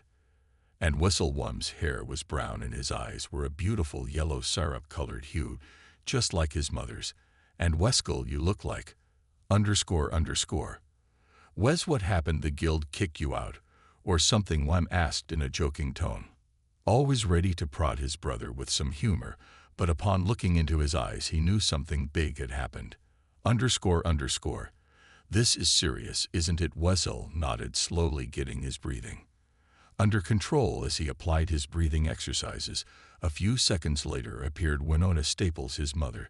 She was the same height as his father, and her hair was shoulder-length brown like dying leaves, and her eyes as pure as the syrup the Velter trees produced. Much like his father, her age was starting to show. No gray hairs yet, but the wrinkles were there. She also had a sturdier build, especially compared to his father's, but she wasn't fat by any means, always keeping a healthy physique, though that had more to do with her medical condition. Wessel, why were you yelling? And why are you home so early? Winona asked in a mellow, soft tone. What's this about? Something important you have to tell us. Wessel closed his eyes and controlled his breathing. He was still panting lightly, but now he could speak without choking on his own spit. War, Mom. The guild recalled everyone and canceled activities for 3 whole days. There's a lot of confusion spreading across the city and the planet. War, were mumbled, frowning. Who are we at war with? Wessel. Ourselves. Wessel spat. Duke Draymore of Cam tried to do a coup during the prince's ascension. At that his father and brother gasped while his mother covered her mouth with both hands. I don't know what's true or not. But everyone was saying that the prince escaped and is somewhere out there gathering loyalist forces. But that's not the worst part. The Third Fleet is loyal to the Duke. Wyatt is in danger. One asked, his voice barely a whisper. What happened to Wyatt? Wes, I don't know. Wessel replied, shaking his head. News have been spreading across all territories, mostly at random. A lot of nobles are angry and are demanding answers from the Arains. My guess is that the Gores already knew about the Duke's treason. That explains the odd movements lately, Wart said, taking the seat next to his second son. Wham, and his wife followed suit, still processing what Westall had told them. Late shipments, the random inspections. I thought those issues were caused by pirates. Wart ran his right hand across his face, pinching the bridge of his nose briefly. Not this, never this. Whistle, what else do you know? Is this a dispute among the nobles? Apparently so, though I'm not sure. Some say this is a matter for the nobles to solve. Others are chanting doomsday and that another civil war may be over us. And others say it has already begun. I don't know who is right, Whistle replied. My poor boy, Winona muttered, eyes watering as she turned to a frame holding Wyatt's photo before he enlisted in the Royal Navy Academy. We have to know if our son is alive. He was stationed in the lingering systems as a compost hauler. I doubt he even knows about this. If news are reaching us only now, you know, Wyatt. Winona, if the dead man's fleet sided with Duke Draymore, then he is likely to forsake his post. Our son is loyal to the principality, said, his voice a mixture of pride and worry. Wyatt won't die for something he doesn't believe in. Doesn't matter if a noble or whatever orders him to fight, he'll have to obey. Wessel added with perceptible cynicism. He could run away like Dad said. Wham proposed this. His why, I beg you to stop him. Winona cried out, tears threatening to fall. Our boy has gone through too much already. Now he's up there risking his life for no merit whatsoever. I'd rather have a breathing coward for a son than a notice telling me my oldest is dead and gone forever. And his sons couldn't argue against her and remained silent for several long moments. What does this mean for us, though? Wham asked nervously. Are we going to fight? We first need to know what kind of war we're dealing with. Well, you replied, if this is a matter of nobility, then we have little to worry about other than suffering from shortages of certain goods. If not, then many will be conscripted to fight, or we'll see bombardments and occupation forces. Soon enough. He stopped to think and take a deep calming breath. All that is irrelevant, unless we know the side house. Jumor took loyal, traitor, or neutral. Everyone fell silent, even as Winona tried her best to wipe away the tears now streaking down her cheeks. As commoners, they knew they had no say in the decisions the noble houses above them would take. Sure, if enough of them protested against a singular topic, they could be heard.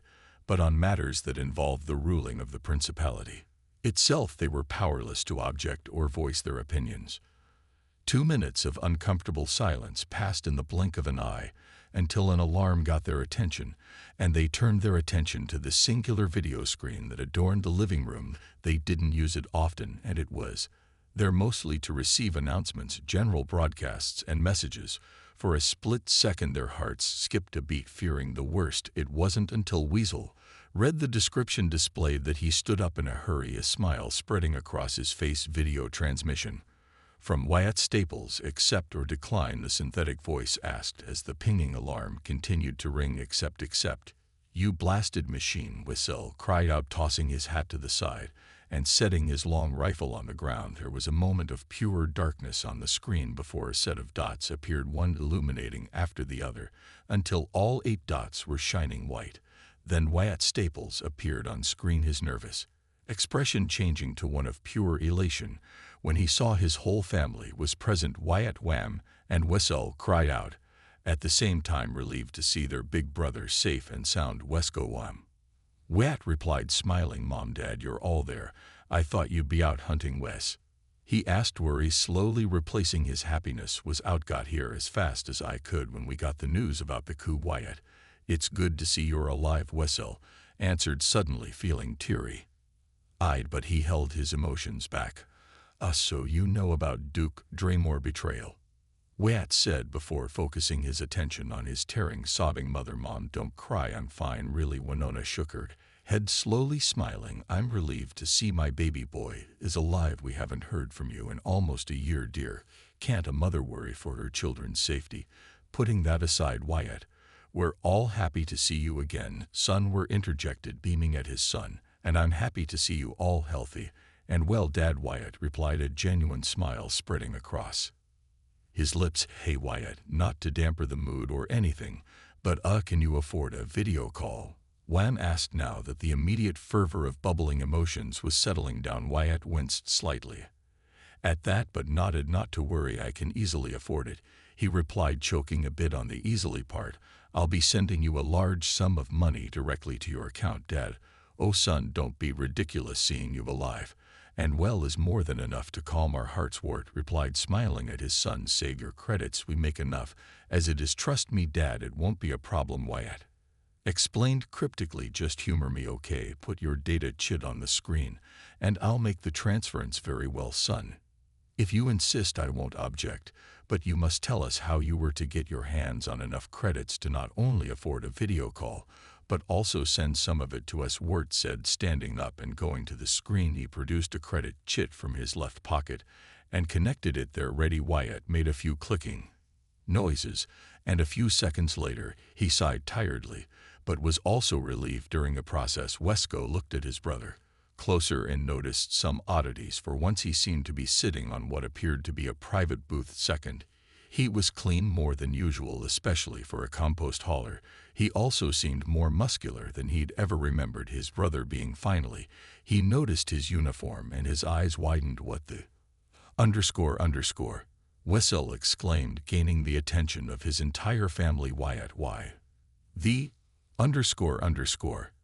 Are you wearing an officer's uniform? Just as quickly all eyes turned to Wyatt to confirm Wes's exclamation. It only took them a few seconds to realize that it was true. Duty Staples took a step back as a gasp escaped his throat, and his legs trembled when he noticed the rank insignia on his son's uniform. Tell you, Wyatt, you're a lieutenant, Webu exclaimed, his voice raspy and incredulous. How did that happen? You're a commoner. Wyatt's cheeks burned, and he scratched the back of his head, looking decidedly uncomfortable. It's a long story, everyone. Over a month ago, I happened to come across the royal yacht, and more or less ensured the survival of the vessel and its occupants.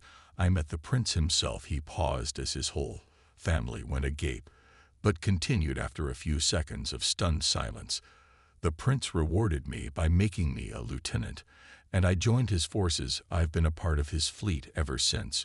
But the prince, you met the prince, and he rewarded you with such an honor. It was Winona Staples who made her voice known first. Does that mean you're fighting for His Majesty's right to rule? Wyatt nodded sheepishly. I am. Mom, guess that means you're not part of the Third Fleet anymore, Wham said, still shaking by the revelation. Had I not encountered the royal yacht and learned about the coup elsewhere, I would have deserted my post. Consequences be damned, I am no traitor, Wyatt said in a reassuring tone. You better have, Wyatt. I like you a lot more alive than dead, Whistle commented, causing his brother and father to share a short-lived chuckle. So where are you now? I don't think you're anywhere near Khan territory, Wyatt nodded as he took a deep breath. I can tell you where I am, Wes, but I can't tell you much. I was allowed to contact you and let you know I'm alive, and not much else. What I can tell you is that I'm currently on the planet Matcha, capital of House Finnegan, he said as an apologetic smile formed on his lips. Dad, mind checking your balance? Juan ran off, and his footsteps resonated throughout their home for several moments until he came back holding an old but functioning data pad, handing it over to his father. The older man connected his data chit to it and accessed his account to check his balance. His eyes went wide once more, and he collapsed, only avoiding hitting the ground when Wham caught him. 400,000 credits, Lilu exclaimed, causing his youngest son to let go of him. Also in shock, his wife was flabbergasted, and Weskel sputtered on his own saliva after hearing the amount delivered. Wyatt nodded. It is the amount I was advised to send you. I wanted to send you more, but I won't take any risks. That should cover anything you may need for a time and pay for Mom's treatment in full. Send more, Weskel muttered, feeling lightheaded. He had gone from dread and fearing he might have lost his older brother to being relieved, and was now being bombarded by shocking revelation after shocking revelation. Shaking his head, he slapped himself hard enough to make him groan in pain. Definitely not dreaming, he hissed, and focused his attention on Wyatt. Why do you have so much money? Who did you kill? Wyatt's expression turned somber for a moment, then shifted to murderous glee before setting into his usual calm, measured expression. I can't tell you the specifics, but I have a lot more credits with me now, and that's not all. The credits were a reward for services rendered, and I'm Wyatt. Hurry up. We have to practice one last time before tomorrow's procession. A melodious, sweet voice called unseen on the screen, but Wyatt turned to his right and nodded. I'll be out in a minute, Cynthia. I just need to say goodbye. Wham, blushing, but with a shining grin spreading across his face, laughed the revelation of his brother's wealth pushed in favor of doing some sibling mischief. Wyatt, I thought you were too much of a click chick to ask any lady out. Who is she? Your girlfriend? TII. Come on, bro, don't be shy. Introduce her to us. Shut up, Wham. Wyatt countered, cheeks blushing brightly. Check, my superior and my friend. All right, have some respect. Honestly, he said with a final huff. Then he smiled sincerely. It's good to see you all again. I don't know when I'll be able to call you again, but for now, stay safe, okay? House Jimore declared itself neutral, so you can rest easy. The prince and his sister Clara are doing everything within their power to avoid turning this conflict into a civil war. A good measure of relief washed over all of them after hearing Wyatt's words. Then Wyatt leaned forth, his voice hushed. I have to go now, everyone. I love you all. And please don't tell Mr. Warlow or anyone else that I'm a blue blood now. Excuse me, what? Wessel asked, immediately bewildered. You're a blue blood, to be specific. The prince ennobled me to the rank of Kian Banneret. That's all I'm allowed to tell you. I'll call again once. Welcome to Book 2, Volume 1. If you just found this story, make sure to check out Book 1 first. The link is in the description below if you'd like to thank the author personally for bringing you one of the best science fiction stories of this generation. Again, you can find a Ko-I link direct to the author's page in the description where you can buy them a coffee. Full transparency, the author receives a decent share of the ad revenue this story generates, so by listening you're also helping to enable the author to continue to write this amazing story. There is a little swearing, and the book also touches on some adult themes, but it's all in keeping with the story. Thank you once again for listening, and please do let us know what you think in the comments. Now let's get on with the story. The prince stood before the map representing the principality's up-to-date political situation. He silently thanked his good fortune that nothing had changed in favor of Duke Draymore faction, despite that his own forces were also unchanged.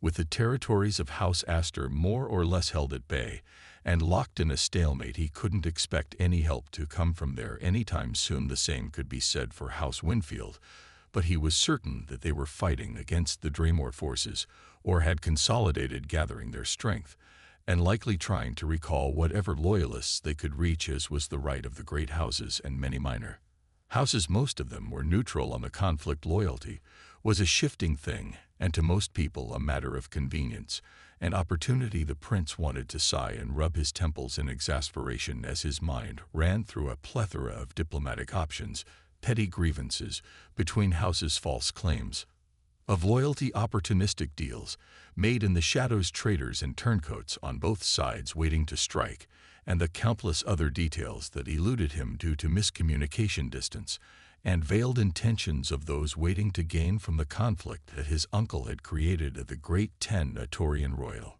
Navy fleets. The 3, the 6th, the 9th, and about 2/3 of the 10th had sided with Duke Draymore. The 3rd came as an unforeseen development, being the smallest, weakest, and least honored fleet of them all. The 6th was of no surprise, since more of their elements came from Draymore territory. The 9th and the 10th were again not a surprise given their proximity to Draymore space.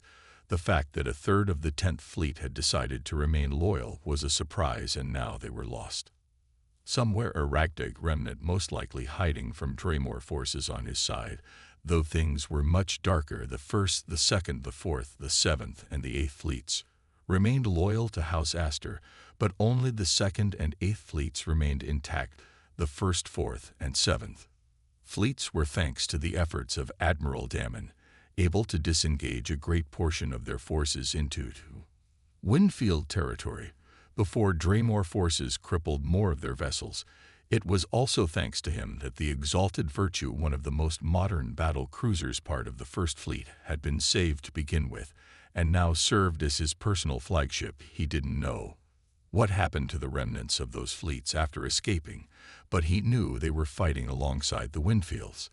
The 2nd and 8th fleets were scattered across Valto Finnegan and Callan territories, likely fighting in small-scale skirmishes against Dremore forces. Keeping them pinned there for the time being. His only solace was that if his speculation was correct, at least half of the 2nd would be waiting for his arrival at Matcha. Only the 5th Fleet remained entirely neutral, which surprised him nothing given who its fleet admiral was, and he doubted that the 5th would choose aid until a clear winter manifested itself that suited him well. The 5th was in charge of stopping any incursions that the Aryan Commonwealth could launch into Principality space.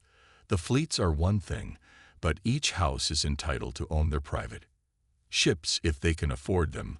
The prince muttered to himself as yet another source for his mounting headache was added to the raging thunderstorm that was his mind. And some have small fleets or powerful ships at their disposal. That goes without taking into account civilian class ships, stations, satellites. I wish Alexander was here. I hate large-scale logistics. It is not your fort, brother dearest. But do not mince your efforts. Alexander may be capable of organizing and micromanaging anything he's in charge of, but he's too close-minded and can hardly see the bigger picture. You, on the other hand, can. Clara replied before taking a sip out of her drink, humming pleasingly at the sweetness of it. I pray that both he and Giovanni are safe, and that our remaining siblings are being treated fairly. A traitor he may be, but Cornelius is an honorable man. He wouldn't stoop so low as to hurt them willingly. Let us hope that his honor is not as brittle as his loyalty. The prince replied. That too is my hope, brother dearest, Clara said, and stared at the map, her eyes focusing on the edges that pointed at their 5 closest neighbors.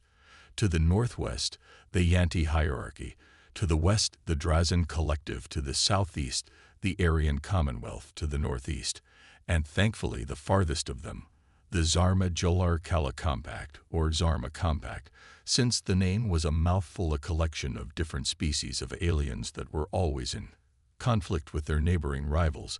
The Tilgor Alliance. Finally, to the north, the Albion Federation could be found, and beyond them, the Imperium, the Qin Shu Commonalty, the Society of Tabacs, and many more. But diplomatic relations with other human nations, excluding the Aryan Commonwealth, were limited but friendly. The only reason they kept even that much contact was due to the required yearly transmissions and updates that they shared as part of the Pax Humanitas, a safeguard that united all human nations in a way and prevented them from completely ignoring each other.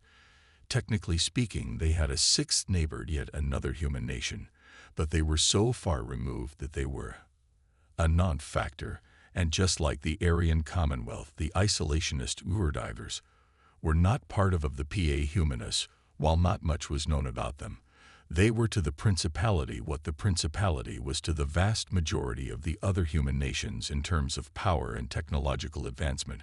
Her eyes narrowed as she discarded dangers and focused on the 3 main threats that could take advantage of the chaos spreading across the Principality.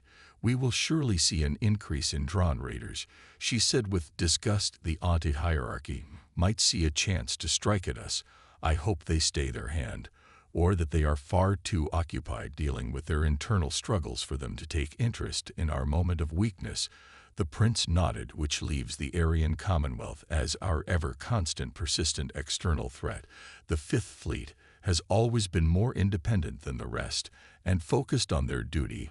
I would like to gain Timon's support, but I'd rather have him stay put. The last thing we need is the Aryans thinking they have an easy way into the Principality. Clara giggled at that. You've never told me the reason for your dislike of Fleet Admiral Timon Arnev. It began so suddenly too. What changed, brother dearest? I detest the man, but I can't move against him," the prince replied, eyes narrowing. "He's a narcissist and an egomaniac. Were it not for his many accolades and victories over Arbian pirates and his tactical genius, I would have ordered him beheaded as my first official order." As prince, the blond man replied, sneering, "He does not tolerate failure, and any offense, real or imagined, against him is dealt with swiftly and with deathly force." Clara was taken aback. At her brother's reveal, she had thought it was something petty or some minor incident, not something so grave. "Brother dearest, why was I not aware of his demeanor?" "I was not aware of it until father passed away and I inherited the throne," he replied. "It is no secret that many nobles abuse their power, but some are much worse than others, and their criminal acts must be hidden within the data to protect their reputation, or standing within both their respective houses and the military if they have a career in it." She was aware of that fact. Of course, commoners were so easy to abuse, and almost every time a noble would come unscathed from their actions, that her brother was willing to reveal that much without going into further details spoke volumes of the depravity of the famous glory-hungry and renowned Timon Arnav. I was going to suggest reaching out to him at some point, but given this new information, I'd rather keep him where he is. "No doubt Uncle Cornelius has thought the same," the prince nodded. "Too egregious to rely upon, too useful to eliminate. Leighton, move past that unsavory topic." "Brother dearest, our focus must be set on the now for the moment," Clara said. "Has Frederick revealed anything of value? Some names, all of them arrested or disposed of already." The Keck was disabled by some unknown means shortly after his capture, but we already know that the matching device was likely in possession of the now Fleet Admiral Cornelius Tigan. I doubt Fleet Admiral Carlos Valtode yet lives. Damon will surely mourn the loss of his cousin." The prince paused for a moment. "Another possibility is that someone within House Kaysen had possession of it, probably Andrew or Tamar and Khan." His expression hardened. "Frederick has proven to be remarkably resilient to iteration. How he was able to conspire with Draymore loyalists still eludes us for the time being." The princess hummed deeply before speaking. "While I do not condone torture as a method for information extraction, perhaps it could, as Cynthia would describe, soften him up." Clara proposed, her expression darkening with grim resolve. "I'm certain Juliana would enjoy the chance to make that damnable traitor suffer within reason." The prince closed his eyes for a moment, then stared at his sister. "I've considered it, but I will not condone such methods just yet. House Anderson is officially neutral. I would not wish to push them to the Draymore side. Frederick is one of their potential heirs, and beloved within his house." Fair, Clara replied before taking another sip from her drink. "I wonder how much support he'll retain once his treachery is known." The prince remained silent for a few seconds before continuing. "The traitor threat has been called.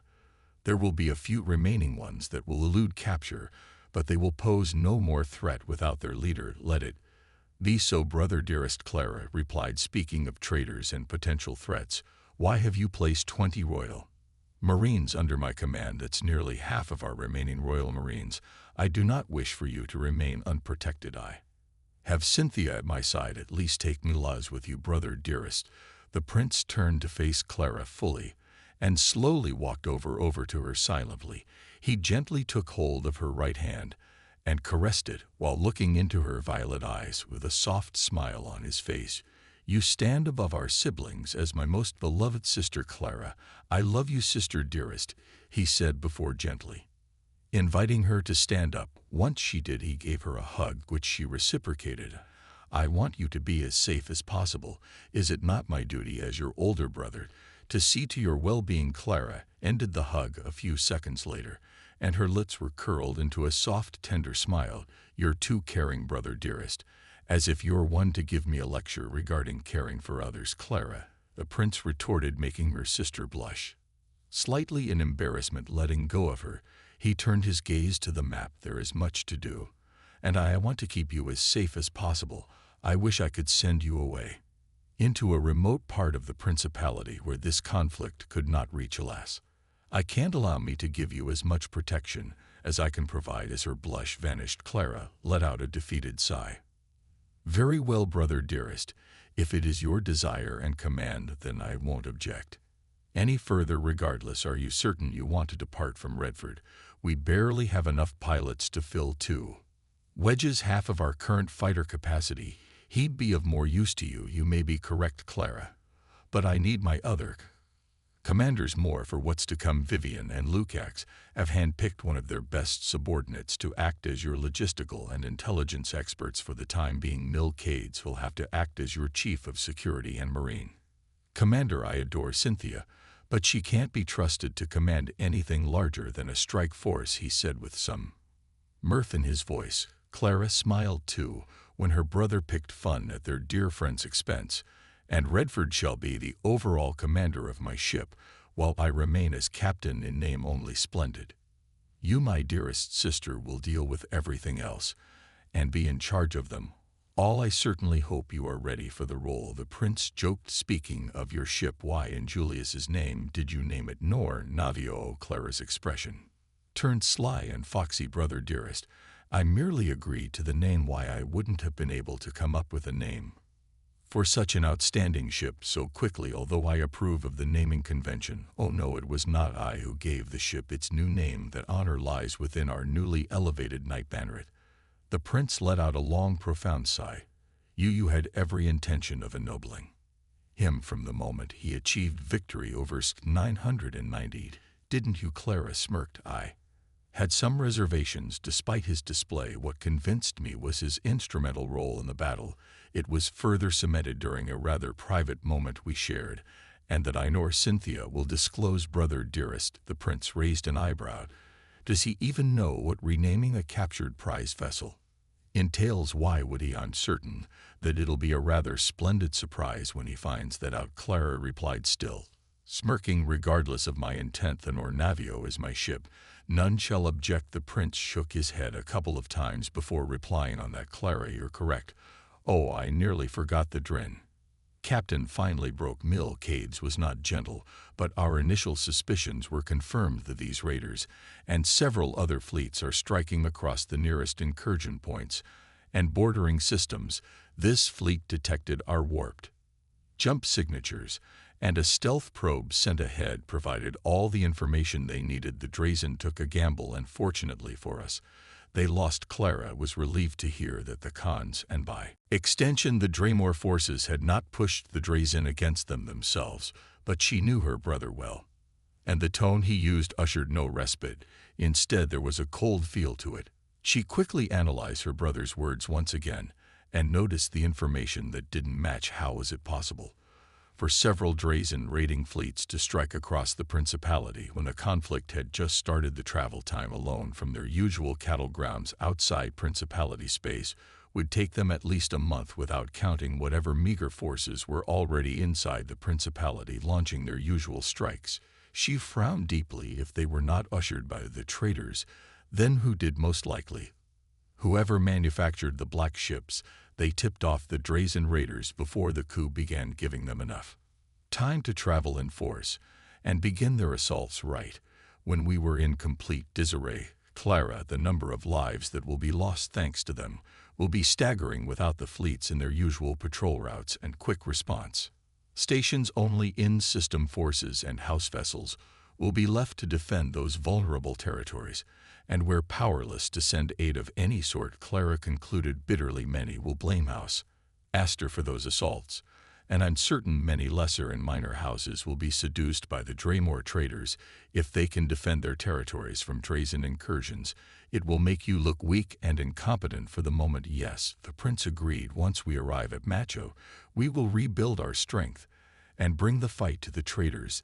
This cannot devolve into a civil war. I won't let it, he said to Sly, and I shall do everything within my power to help you. Brother dearest, Clara said reassuringly. I will miss you dearly, Clara. I will miss Redford and Cynthia too. He chuckled. I will even miss Wyatt. I finally found a player that stands at my lackluster level, and I have to see him go. Promise me you that will stay safe once you depart. I promise nothing of the sort, brother dearest. I shall, however, make every effort to not endanger my life needlessly, Clara stated with a soft but firm smile. The siblings stared at each other for several seconds, then shared a final tight but short-lived hug before the princess left the room, leaving her Rather alone with his thoughts again, Cynthia commanded firmly, as she watched over the beaten, broken, panting, sweating mass of flesh that was once a man named Wyatt Staples, the pilot, was on the ground clutching his stomach as he panted raggedly on the ground. "Mercy, please," Wyatt breathed out, managing not to choke on his words as he tried to retain a measure of dignity by rolling to the side, flipping himself over to lay on his back, a vast improvement from his previous fetal position.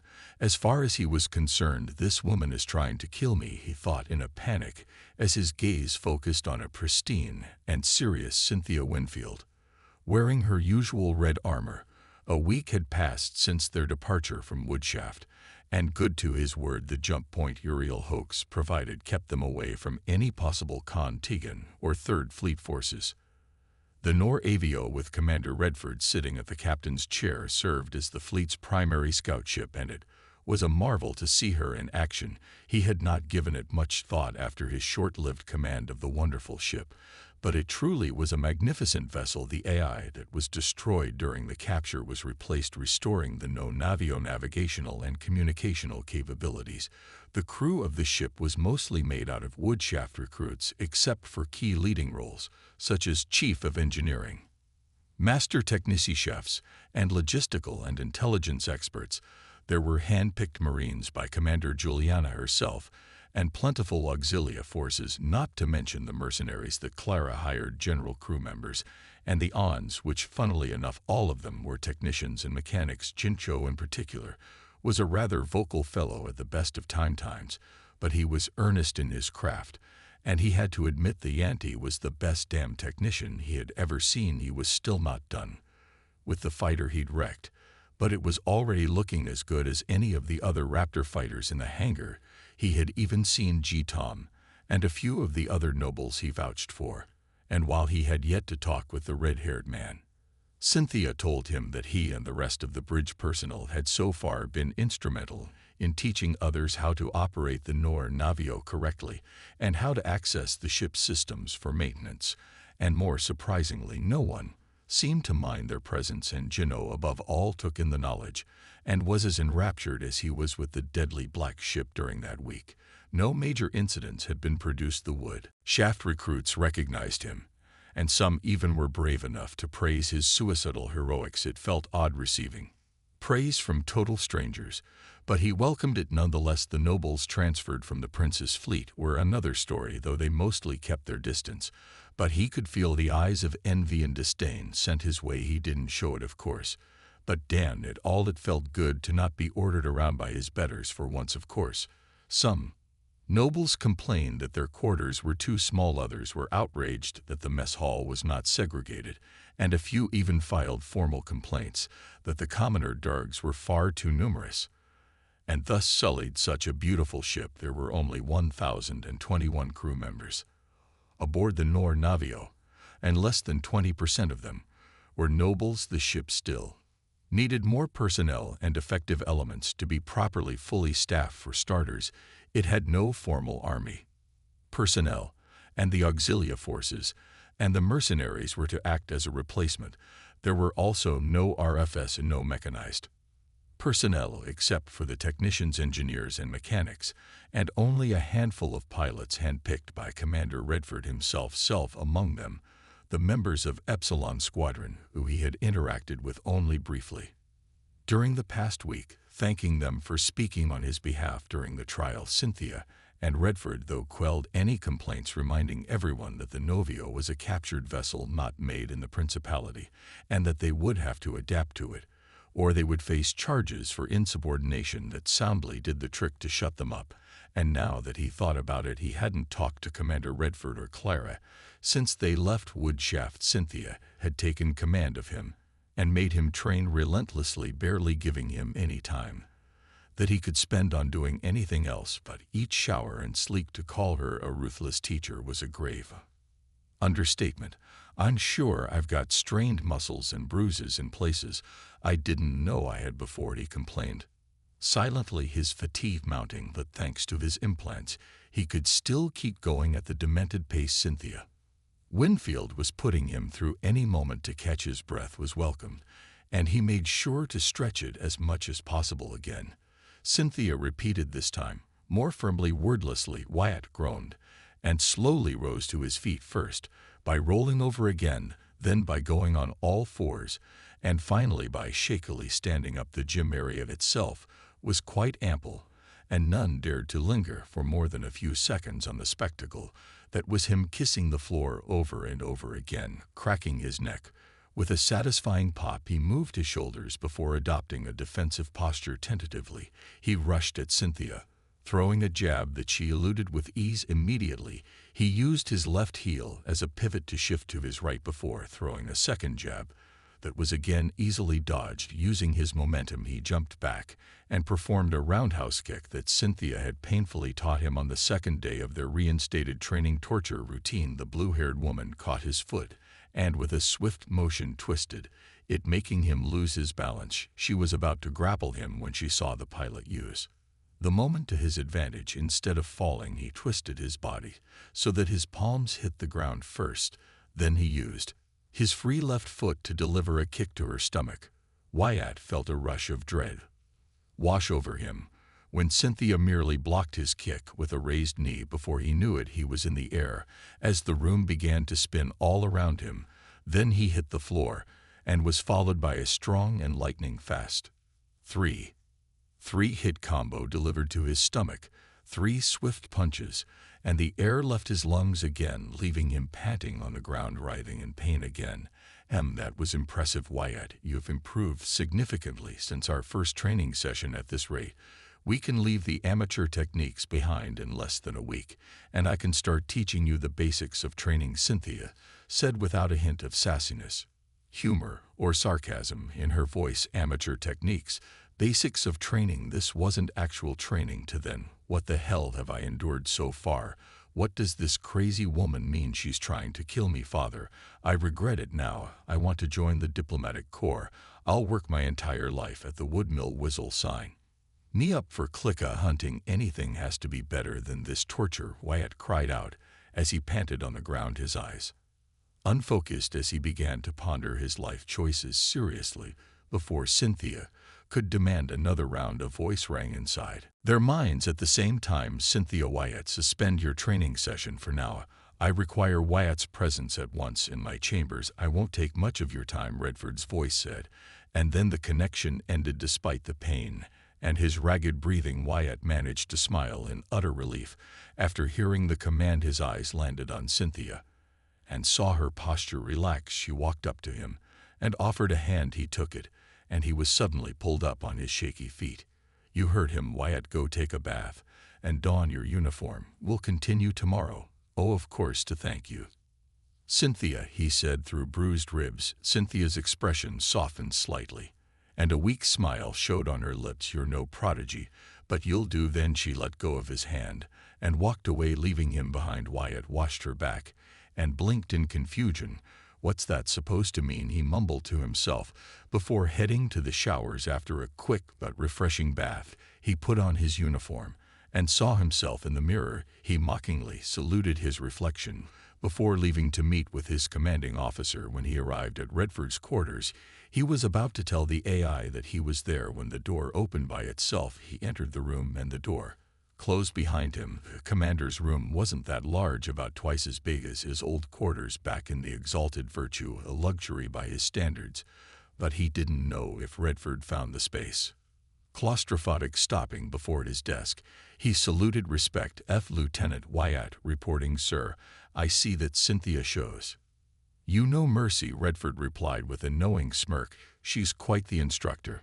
Wyatt opted for the more diplomatic answer as his muscles ached at the mention of the blue-haired woman. Would you believe me if I say that Cynthia is much more merciful than Juliana? Redford chuckled once before, signaling Wyatt to take a seat. Wyatt, now that you are a Knight Banneret and a noble, I can no longer overlook your lack of knowledge regarding officer training. Henceforth, I shall directly instruct you on what you need to know. Rules, eat, and proper conduct. I understand, sir. Thank you, Commander. Wyatt replied, his heart beating fast and suddenly feeling queasy.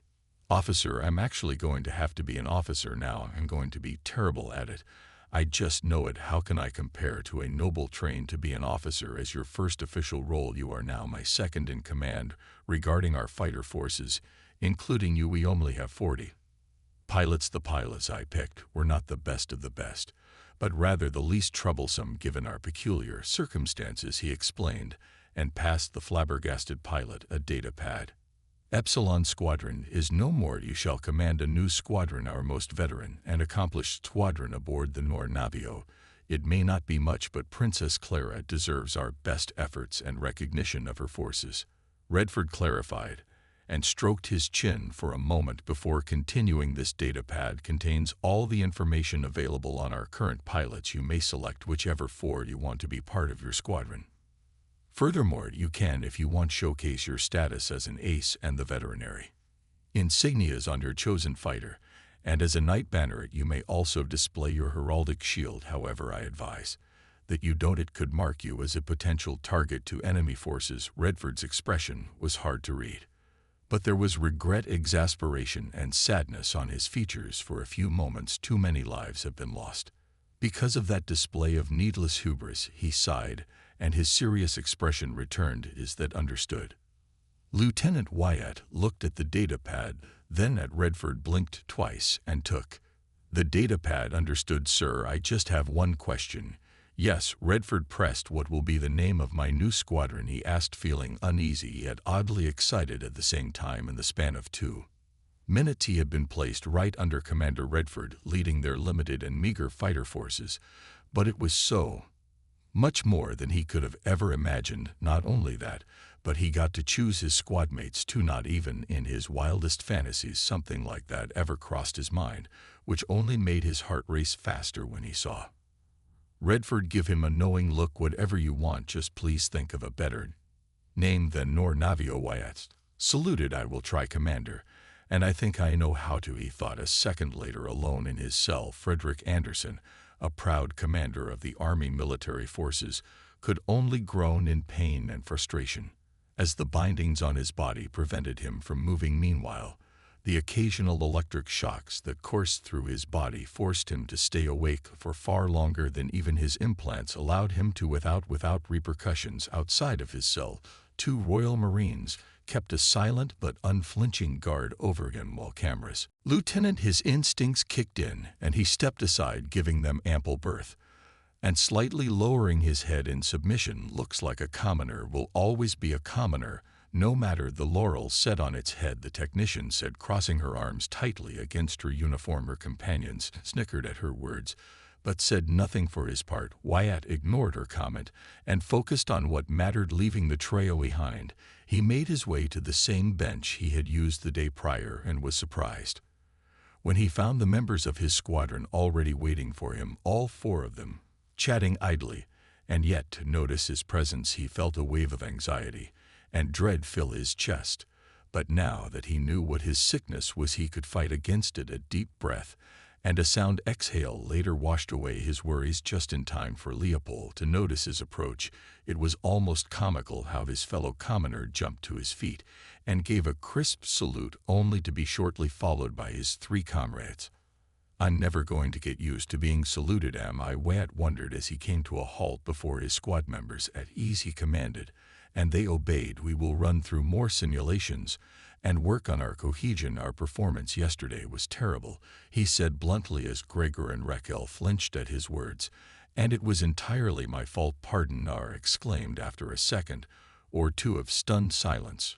Sir, you did nothing wrong. We couldn't adapt to your orders. We did our best, and we failed. Leopold added, those were simulations, so we can try again, sir. Wyatt raised a hand, silencing them in any further comment.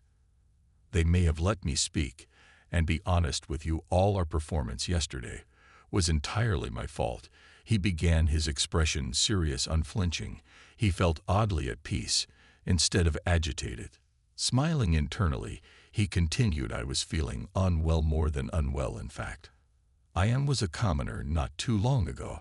I have been thrust into a position that was never intended for someone like me. Among you, I trust you will understand what I'm saying. Leopold, the scared black-haired pilot, gave a solid nod. Yesterday, I was suffering from an anxiety attack that hindered me to the point that it made me ineffective. It resulted in our complete and total loss. Wyatt confessed without shame, and saw that Raquel was shocked, was aghast. Leopold seemed to realize something, and Nar was initially shocked, but his expression shifted to one of approval a second later. However, that does not excuse my greatest fault, sir, Raquel muttered, barely believing what she was hearing. The three longtime friends shared a quick, puzzled look. My greatest mistake is that I did not trust you to take action yourselves, said Wyatt, ending with a frustrated sigh. I never once allowed your skills to shine, and I tried to guide your fighters as if it was me in your cockpits, not you. For that I apologize, and I assure you I will not make that mistake again. He finished by giving them a respectful salute. If we are to be squadron, then we will need to trust each other and know our strengths and limitations. Sir, please allow me, Gregor asked, and Wyatt nodded. Sir, as our squadron leader and direct commanding officer, we are to obey your orders. It is you who will decide our actions. Wyatt frowned slightly at that.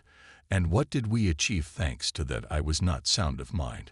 But my error remains. I will listen to your opinions, and you shall obey my orders, but I will not try to guide your hands as if they were my own. If I did that, what would I want to lead a squadron at all when I could remain alone? The four pilots before him didn't reply for several seconds until he straightened his posture. If there are no further objections, let us commence, sir, was their unified reply. Wyatt flew past some debris, easily dodging it. A smile spread his face when two drones exploded after colliding with fragments of what had once been a spaceship in their pursuit. On his tactical display, he saw that Raquel, Leopold, and Nar were equally engaged and had suffered minimal damage at worst. Meanwhile, Gregor was floating dead in space as his fighter slowly tumbled toward the satellite that the drones were protecting, camouflaging itself as more loose debris. His communication feed was silent, a sharp contrast to the day prior, where the constant cries for orders, clarifications, and desperate cries for help broke his focus, sinking further into the abyss of conflicting emotions he had been thrown into. Without that whirlpool clouding his mind, he could focus on what he knew to do best. Piloting the simulation wasn't the real. The damned pretender elevated that treacherous bastard to nobility. He's a damned knight Bannard of House Astor now, said Jade voice, forever unchanging. If he could, the ex-commander would have spat in pure disbelief and indignation at the mere prospect of that becoming a reality. Surely you justiced a nobody commoner that used to haul trash less than a month ago. Him, a knight Banneret. Thanks to your stupidity, we lost the key. See, in that attempt to throw the loyalist dogs to the pretender off balance, it has crippled us, but not entirely. The few of us that remain will continue operations from the shadows for the time being. Frederick, I believe that this Wyatt Staples may not be a mere commoner at all. Jade pondered. Have you not seen his behavior, his actions, not to mention his lack of significant implants, and the way he carries himself? It is obvious he is a commoner, as lowly as commoners are. How could he be anything else? Asked Frederick, with contempt dripping from his tone. Because, Frederick, when I interviewed him, I believe every damn word he said to me. Jade began. I never once detected trickery or deceit coming from him. Every word was honest and unveiled. How is it possible for a mere commoner to be able to lie in such a way? I'm an intelligence officer trained to detect subtle changes in people when they lie. Commoners are the easiest, and yet Wyatt Staples never lied. No, he lied. He lied to my face, and I believed him entirely. What sort of hellish training did he go through to achieve such mastery? That's not possible. It shouldn't be possible, the bound man replied, flabbergasted. The false prince revealed during his elevation and ennoblement that Wyatt Staples had been acting under his orders. Do you understand what that means? Jade asked. Frederick gulped. It would mean that the pretender relied on the aid of a commoner to make a surface, and it worked. But no royal would ever rely on a mere commoner in any capacity other than to have them die in their name. He reasoned precisely. Without access to the records of the Third Fleet, there's no way to know if any information regarding him is real or not. Worst of all, we have precious little information. As it stands, it is clear that he does not have a son or any offspring for that matter. In fact, we know nothing of him except for what was in the network, and his files have been put under lock. Curious, isn't it? Jade let out a laugh. Not to mention the wench has shown great interest in Air Commoner from the moment he saved her. Such a convenient location for a compost hauler to appear. Frederick felt a rumble in his chest. Do you think that Wyatt Staples is not a commoner? After all, nothing adds up for him to be a commoner. Frederick think about it. Redford took him under his wing and made efforts to mentor and protect him. The Astor wench and her blue-haired demon show favoritism over him. The false prince promoted him to lieutenant on the spot after rescuing his of a sister. No, I believe this has been a long-term plan of theirs, Jade explained. That's absurd, yet at the same time it makes sense. I thought Wyatt Staples was just a pet Princess Clara, picked up for rescuing her life. But now I'm seeing the clear picture. Such talent as a pilot, able to find a new solution to ST-990, and his performance against the Drazen, the way Juliana defended his position. Could it be possible that this Wyatt Staples has always been an undercover agent, perhaps a Royal Marine trainee in disguise? Frederick asked with mounting dread. I highly doubt that he's a Royal Marine trainee. He'd be heavily augmented otherwise, but an undercover agent that I believe no commoner would ever be able to showcase such natural talent. Until I can contact Admiral Cornelius or the Third Fleet, everything will be left to speculation. But the secrecy around the man itself speaks volumes of his position. I hate working with so little information, but everything points out that Wyatt Staples, if that is his real name, has been working for the Astors for a long time and has been dutifully rewarded. Likely his ennoblement and elevation to a Knight Banneret is another trick, or the payment for services rendered. Jade groaned. Be that as it may, he's out of my reach for now. Why? The ex-commander asked, concerned. The Astor trop proved her cunning. She claimed the idiotically named Navio as her flagship. Personnel was carefully selected to serve in it, and none in our group nor any of my contacts were selected. The ship is also completely locked out from the network and only transmits directly to that worthless, the Callan bastard, or the Pretender. Prince, we are blind to the future movements of the princess. When we arrive at Matcha, I shall try to sway some of the personnel they picked from Woodshaft. Other than that, there's nothing I can do. And soon we will lose sight of one unworthy royal, Jade explained. Frederick was certain that Jade was frustrated beyond measure, but thanks to the monotone garble, whatever emotions he or she was feeling were masked. Despite everything that happened, he still didn't know who Jade was. But intelligence officers were secretive most of the time. You should have killed him. Then he replied, setting his thoughts aside. He fooled us all. Yes, I should have. I underestimated him and fell for his trickery. Now we are paying the price for such failure. Jade agreed. Then Jade, what are we to do now? Will you attempt to rescue me? Frederick asked.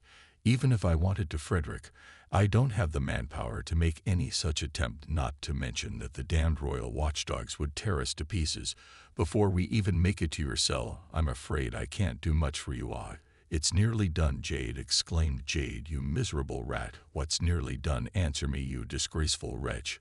Why did you contact me, if not to rescue me? The bound man demanded angrily. I've been tasked with a most important mission, and unlike you, I plan to be successful in my endeavors. Frederick, I take no pleasure in this, and I must confess I am somewhat envious of your position. Alas, this glory belongs to you and you alone. I needed time to get inside you, literally. Thank you for your cooperation, Commander, replied Jade. I am your superior.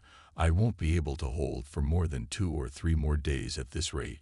You must rescue me, whatever the cost. Frederick ordered, heart beating hard and fast against his chest as a wave of dread began to stir within him. I'm afraid I cannot do that, Frederick. What you know must not reach the hands of the false prince. Victory demands sacrifices of us all. Take heed and solace, for you shall make the Lord Regent proud and bring great honor upon House Anderson. Jade replied, sacrifice, proud honor. What nonsense are you talking about? I'm Frederick Anderson, potential heir of House Anderson, son of Patrick Anderson. I demand that you free me from this confinement, he protested as he grew agitated. The Royal Marines watching him took notice of it, and no doubt asked for orders. Hurry now. I am terribly sorry, Frederick. Rescue is beyond my capabilities, but I can give you honor beyond measure. You shall be forever remembered As a great hero of the Principality in the name of Lord Regent Cornelius Dremore, I thank you for your valiant sacrifice and your outstanding valor. Now die in service to his Lord Regent, and may your failures be forgotten, Jade stated, and the link died. Frederick screamed in outrage. His eyes widened as far as they could go, when he felt a hot searing sensation spread from the back of his head, like the of a creeper vine wrapping around his cranium. Then all thoughts left his mind, and Frederick Anderson died without glory to his name, his body going limp as blood trickled out of every available orifice. Nor Navio Princess Clara's quarters, no matter how hard he tried to. Wyatt couldn't stop his lips from curling up into a small smile as his fingers and hands moved the knitting needles he was holding with familiar ease.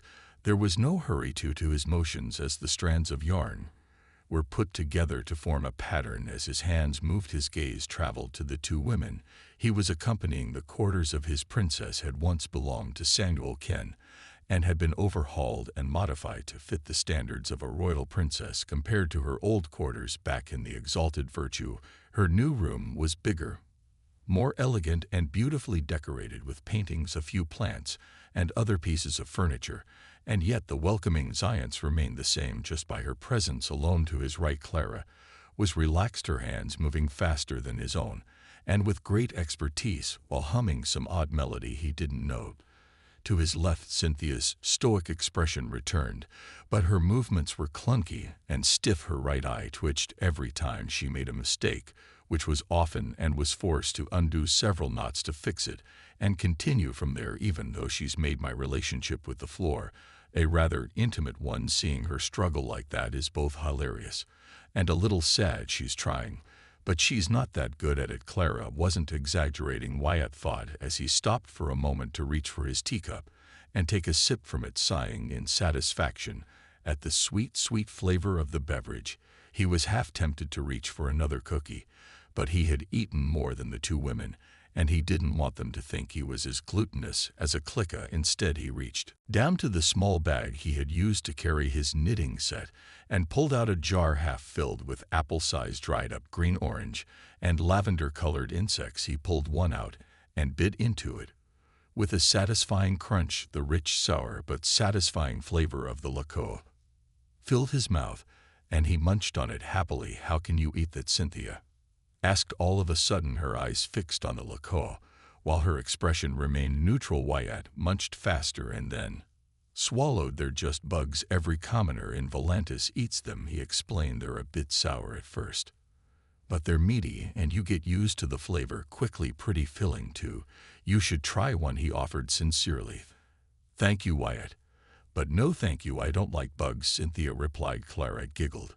The great Cynthia Winfield, defeated by a simple liqueur, was it? Wyatt nodded, while Cynthia gave her a deadpan look. "Oh, you know, I just, Cynthia, but now that the wind has opened, I can finally ask you, Wyatt, what do people in Volantis usually eat? I remember you mentioned an avian creature named Click." "Well, yeah, we can eat everything that can be cultivated, hunted, grown, or traded, really," he replied with a shrug. "Mushrooms, axle meat, and eggs, several types of fruits and vegetables, like apples, carrots, tomatoes, and algae, are the most common. Then I would say fish produced from animals, and of course the laud," he said, raising his half-eaten bug.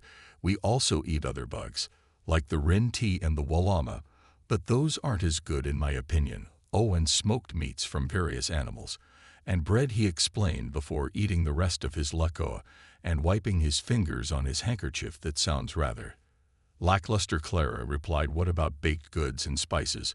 "Almost everything that's imported are consumer goods and luxury items. For spices, we stick to what can be found on Volantis. I've heard stories about baked sweets, but until I was at the academy, I never saw one before. I never ate one, though exclusive to nobles, of course," he said without resentment, but his voice transmitted a longing that wasn't there before. "Had I known they were so delicious, I would have risked getting expelled for a sample. There aren't sugary confections in your home world?" Cynthia asked, taken aback, while Clara's expression was one of shock, as if someone had slapped her across the face. "The most powerful nobles have them," he replied without hesitation. "Don't misunderstand me. There are sweet things in Volantis like the processed sap of certain trees and the byproducts. Certain insects make like the law, they burrow underground and form colonies, hunting down worms and other insects, and eating mushrooms and roots. They produce a sweet green slime we call goonie, though comparing it to these baked goods is unfair. He finished with a chuckle while his hands continued to work. Until I tasted them, I didn't know what sugar, chocolate, or grapes were, Clara declared. Then again, I'm not sure if I could miss something. I've never had. The princess hummed for a moment and set her tools on the table. Wyatt, may I please have a law? Clara. Cynthia muttered with barely concealed disgust. Wyatt raised an eyebrow in confusion before looking down at his jar, then at Clara's earnest, expecting face. They're crunchy and sour at first. Just keep chewing, and you'll get used to the flavor. Clara. Wyatt, Cynthia exclaimed, now properly mortified, as he offered the open jar to her princess, and watched as Clara pulled out a bug. Then, to her horror, she watched her best friend examine the bug with mild apprehension before opening her mouth. She then bit off the head of the law, producing a loud crunch followed by audible munching. Wyatt grimaced when Clara's expression shifted to one of disgust, but she didn't spit out the laco after a few seconds.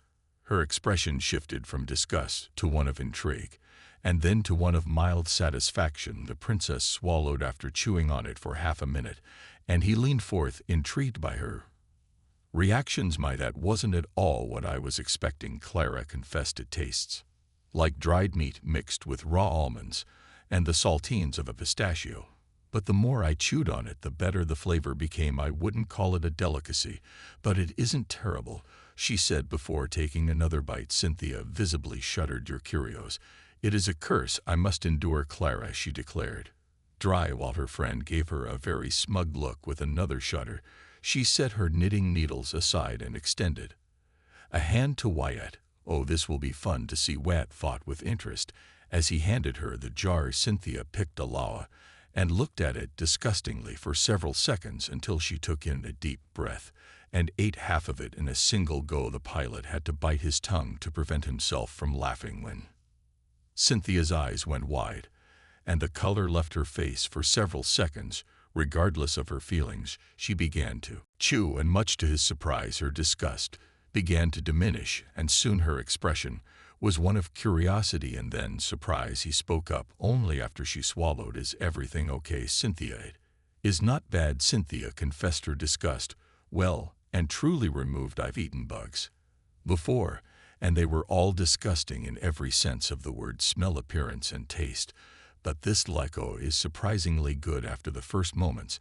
Not to mention I detect an outstanding amount of protein value and other vitamins and trace minerals within it. Wyatt, are these law hard to come by? Not at all, he replied, surprised by her analysis. The only thing more abundant than the clicks all are the law. In fact, almost everything eats law, and they multiply fast and grow quickly. There are entire farms dedicated to lawa production, both the lakoa themselves and their goonie, easy to produce, highly nutritious, and abundant in numbers, an ideal source of food, Clara concluded after swallowing the last of her law. Oh, I never thought of the lakoa that way now that mention it, Clara. It makes sense why they're so easy to come by, Wyatt rationalized, and chuckled to himself. Uriel gifted me an entire load of dried law. I won't be able to eat them all myself, as enlightening as this experience has been. I don't think I will sample another laco, Clara said gently. It didn't taste bad, but I will not trade it for my usual meals and confections. Wyatt nodded. They are an acquired taste, he admitted, and turned to Cynthia, who to his surprise ate the rest of her laco without any issue whatsoever. I thought you didn't like bugs. I can make an exception for these laco now that I have tasted them. I only see them as a source of nourishment. Their appearance is no longer a concern to me, but I will not partake in them regularly either, she said, looking away. Like I said, they are an acquired taste. Not everyone likes them, even back home. My little brother, Wham, loves them, Wyatt explained, as both women picked their knitting tools once more. Speaking of your family, Wyatt, I've been meaning to ask you about your naming conventions. What are the names of your mother and father? Clara asked gently. Wyatt's lips curled up instantly. My mom's name is Winona, and my dad's name is W. Winona and Dodiu Staples. Winona W.M. Weskull Wyatt Cynthia enunciated not to mention the names of your childhood friends, and several others you've mentioned so far. She paused for a moment and gave Wyatt an apologetic look. Forgive me if mentioning them made you uncomfortable, Wyatt. They're dead, Cynthia. You didn't insult them or anything. There's nothing to forgive, Wyatt replied sincerely. I made my peace with their deaths a long time ago. Cynthia nodded once, offering the pilot a momentary earnest smile. Then he turned to Clara. Is something the matter, Clara? The princess shook her head once. I'm just curious as to why all your names start with a W. Wyatt exclaimed. In understanding, is that all? I guess it must be strange to others in Volantis. The vast majority of commoner names start with a W. Around 2/3 of the commoner population when I left for the academy, and I doubt that number change. Much so it's due to a cultural reason, Clara asked with a gentle smile. I guess. I never put much thought into it. Funnily enough, in contrast, nobles never have names starting with a W, since that's just for commoners, and while it doesn't happen often when a high-ranking commoner buys a knight title, they almost always change their name if it starts with those silly traditions. And all that, I believe, Wyatt explained with humor in his voice. Clara and Cynthia exchanged a second-long glance before the blue-haired woman continued. And now, you're a knight banneret, Wyatt. Are you planning on changing your name? No, he stated flatly. We're not in Volantis. I like my name. It's the name my parents gave me. The two women shared another quick glance and nodded. The trio resumed their knitting session in an enjoyable silence for several minutes until Cynthia let out a groan and smacked her needles on the table. Clara, I request that. Denied. Clara interrupted her friend before she could finish her petition. Today we shall relax. You can continue training tomorrow. If you continue to pummel Wyatt into the floor, you'll dent my ship. Cynthia, let the man rest. Thank you, my princess. Thank you, my back, stomach, and bones. Thank you immensely. Wyatt thought as his body shuddered, remembering the hellish training he was put under. Knowing that his training was going to get harder only made him appreciate his brief moments of respite, all the more. Defeated by string knitting, needles, and yarn. Disgraceful. At least this isn't as disastrous as trying to do embroidery, Cynthia mourned before picking up her knitting needles again. Say, Wyatt, what are you making? A scarf, he replied, stopping for a moment, and raised his arms to reveal a nearly meter-long khaki-colored scarf. In the making, he chuckled, embarrassed. It's been a while since I last put my skills to use, so I want to start with something easy, nothing too complicated, simple yet functional. Good choice, Wyatt. Your mother taught you well, Clara praised as she presented a blue, violet, and pink square. I'm making a blanket, and I'm near the center point. I wonder what I'll put in it. A fighter, the Novio, perhaps a cute cat, she said eagerly. What's a cat? Wyatt questioned, and for a moment focused his attention on the blonde princess. Seeing her smiling like that, the way her cheeks were lightly blushing and being at peace, filled him with this sensation of calmness that was hard for him to describe. He had felt it before. It was the reason he had been so open to them in the first place. His gaze shifted to Cynthia, who was again struggling with her knitting, and he saw her flaws easily, but despite her obvious frustration, Clara didn't aid her friend. May I help you? He asked, and was surprised that the words left his mouth before he could think about it. However, Cynthia shook her head, dismissing. Your offer is appreciated, Wyatt, but a lady must gain her courtly skills on her own to receive more than a simple instruction from another lady. Disgraces oneself, Cynthia explained before being forced to undo another knot she made by mistake. Wyatt blinked, and his mind went blank for a moment. Why are nobles so obsessed with honor, glory, and all those useless things? Is it because of tradition or something? Does it work differently for noble ladies of higher stature? Or is it just because of pride? There's no shame in asking for help when you need it, he thought, and opened his mouth. But just when he was about to apologize, something Cynthia said clicked in his mind. Cynthia, I'm not a lady. Everyone stopped, and the room turned silent. Cynthia stopped and slowly turned to him as if she'd been sucker punched after several long moments. Cynthia tilted her head slightly. You're correct, you're not a lady. She blinked quickly and shook her head. A second later, it matters not, Wyatt. The spirit of the tradition can't be so easily breached. Just because excellent Clara proclaimed, suddenly interjecting, since Wyatt is a man, he can help you improve your knitting skills. Cynthia Wyatt, as your princess, I command you to give knitting lessons to my bodyguard Cynthia Winfield at once. Isn't this just oh so wonderful? You're training each other now. There was a moment of silence before Wyatt let out a hearty chuckle. I obey, Wyatt replied with a polite smile, and looked over at Cynthia, asking her if it was all right. She met his gaze with her vibrant blue eyes, and blinked once in approval, much to her shame and dismay. Oh, and you're forbidden from replying with I obey ever again, Clara added. I've never liked it, and I'm not about to have you say it. Whenever I issue a command now that you're a noble, Wyatt, yeah, understand. Wyatt replied as cold sweat formed on his brow, but the moment passed quickly. Taking a deep breath, he turned to Cynthia. At the same time, Clara returned to her knitting. So what can I help you with, Cynthia? I don't know, she began. I'm not adept at asking or receiving help. Can you offer me any advice whatsoever? Wyatt hummed and tapped his chin with the tip of a needle. Great.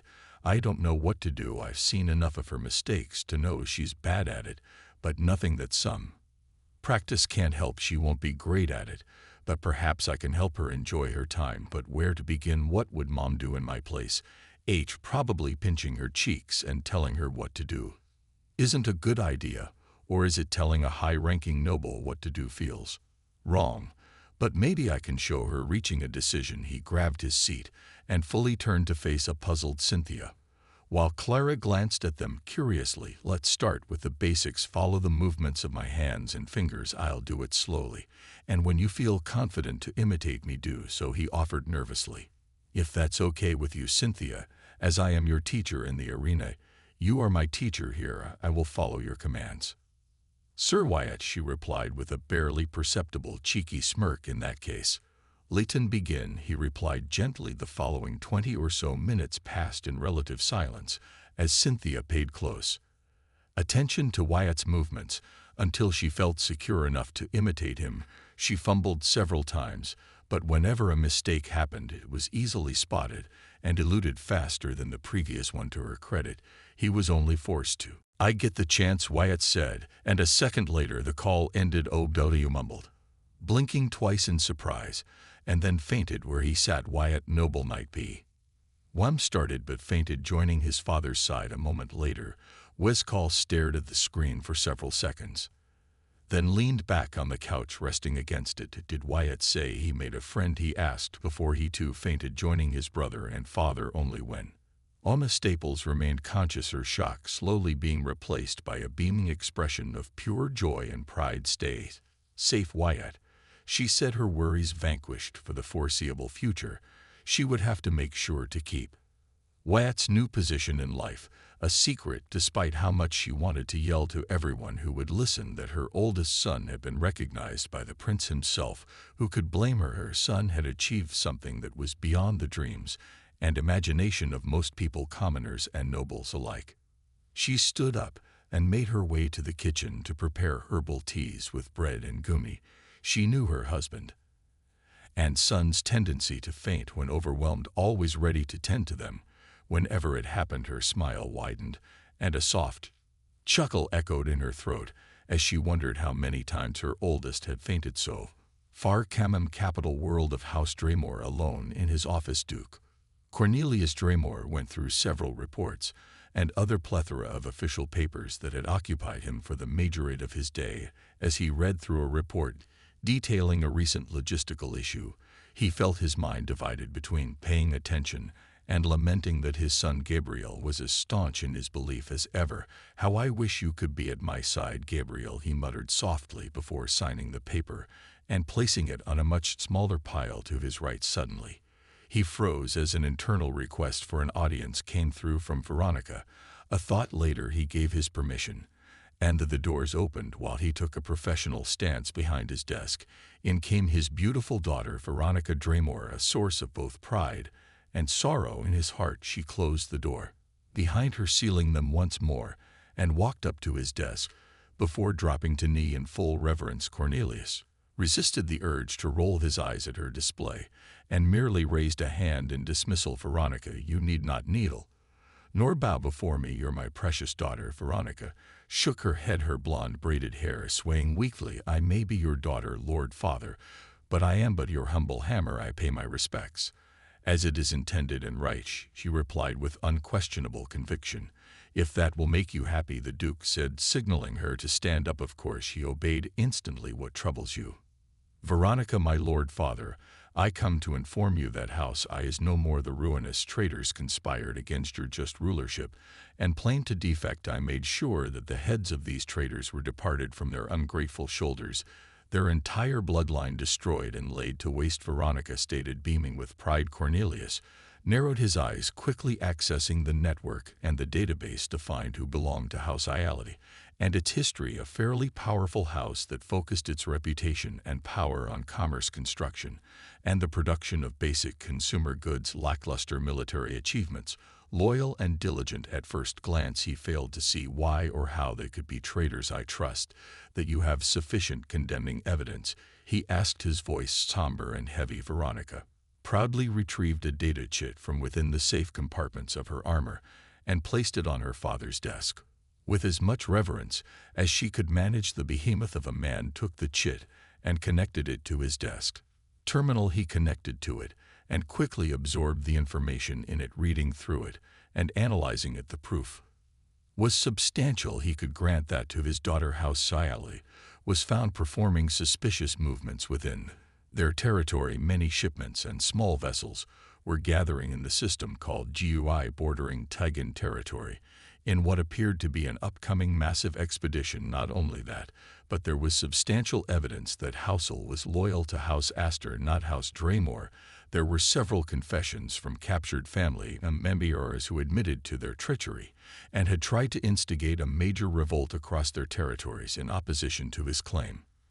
As Lord Regent, disconnecting from the network, Cornelius felt relief that his daughter had not acted purely on impulse alone. He had the suspicion that Felicity Center or Hadrian Tigan had a hand in the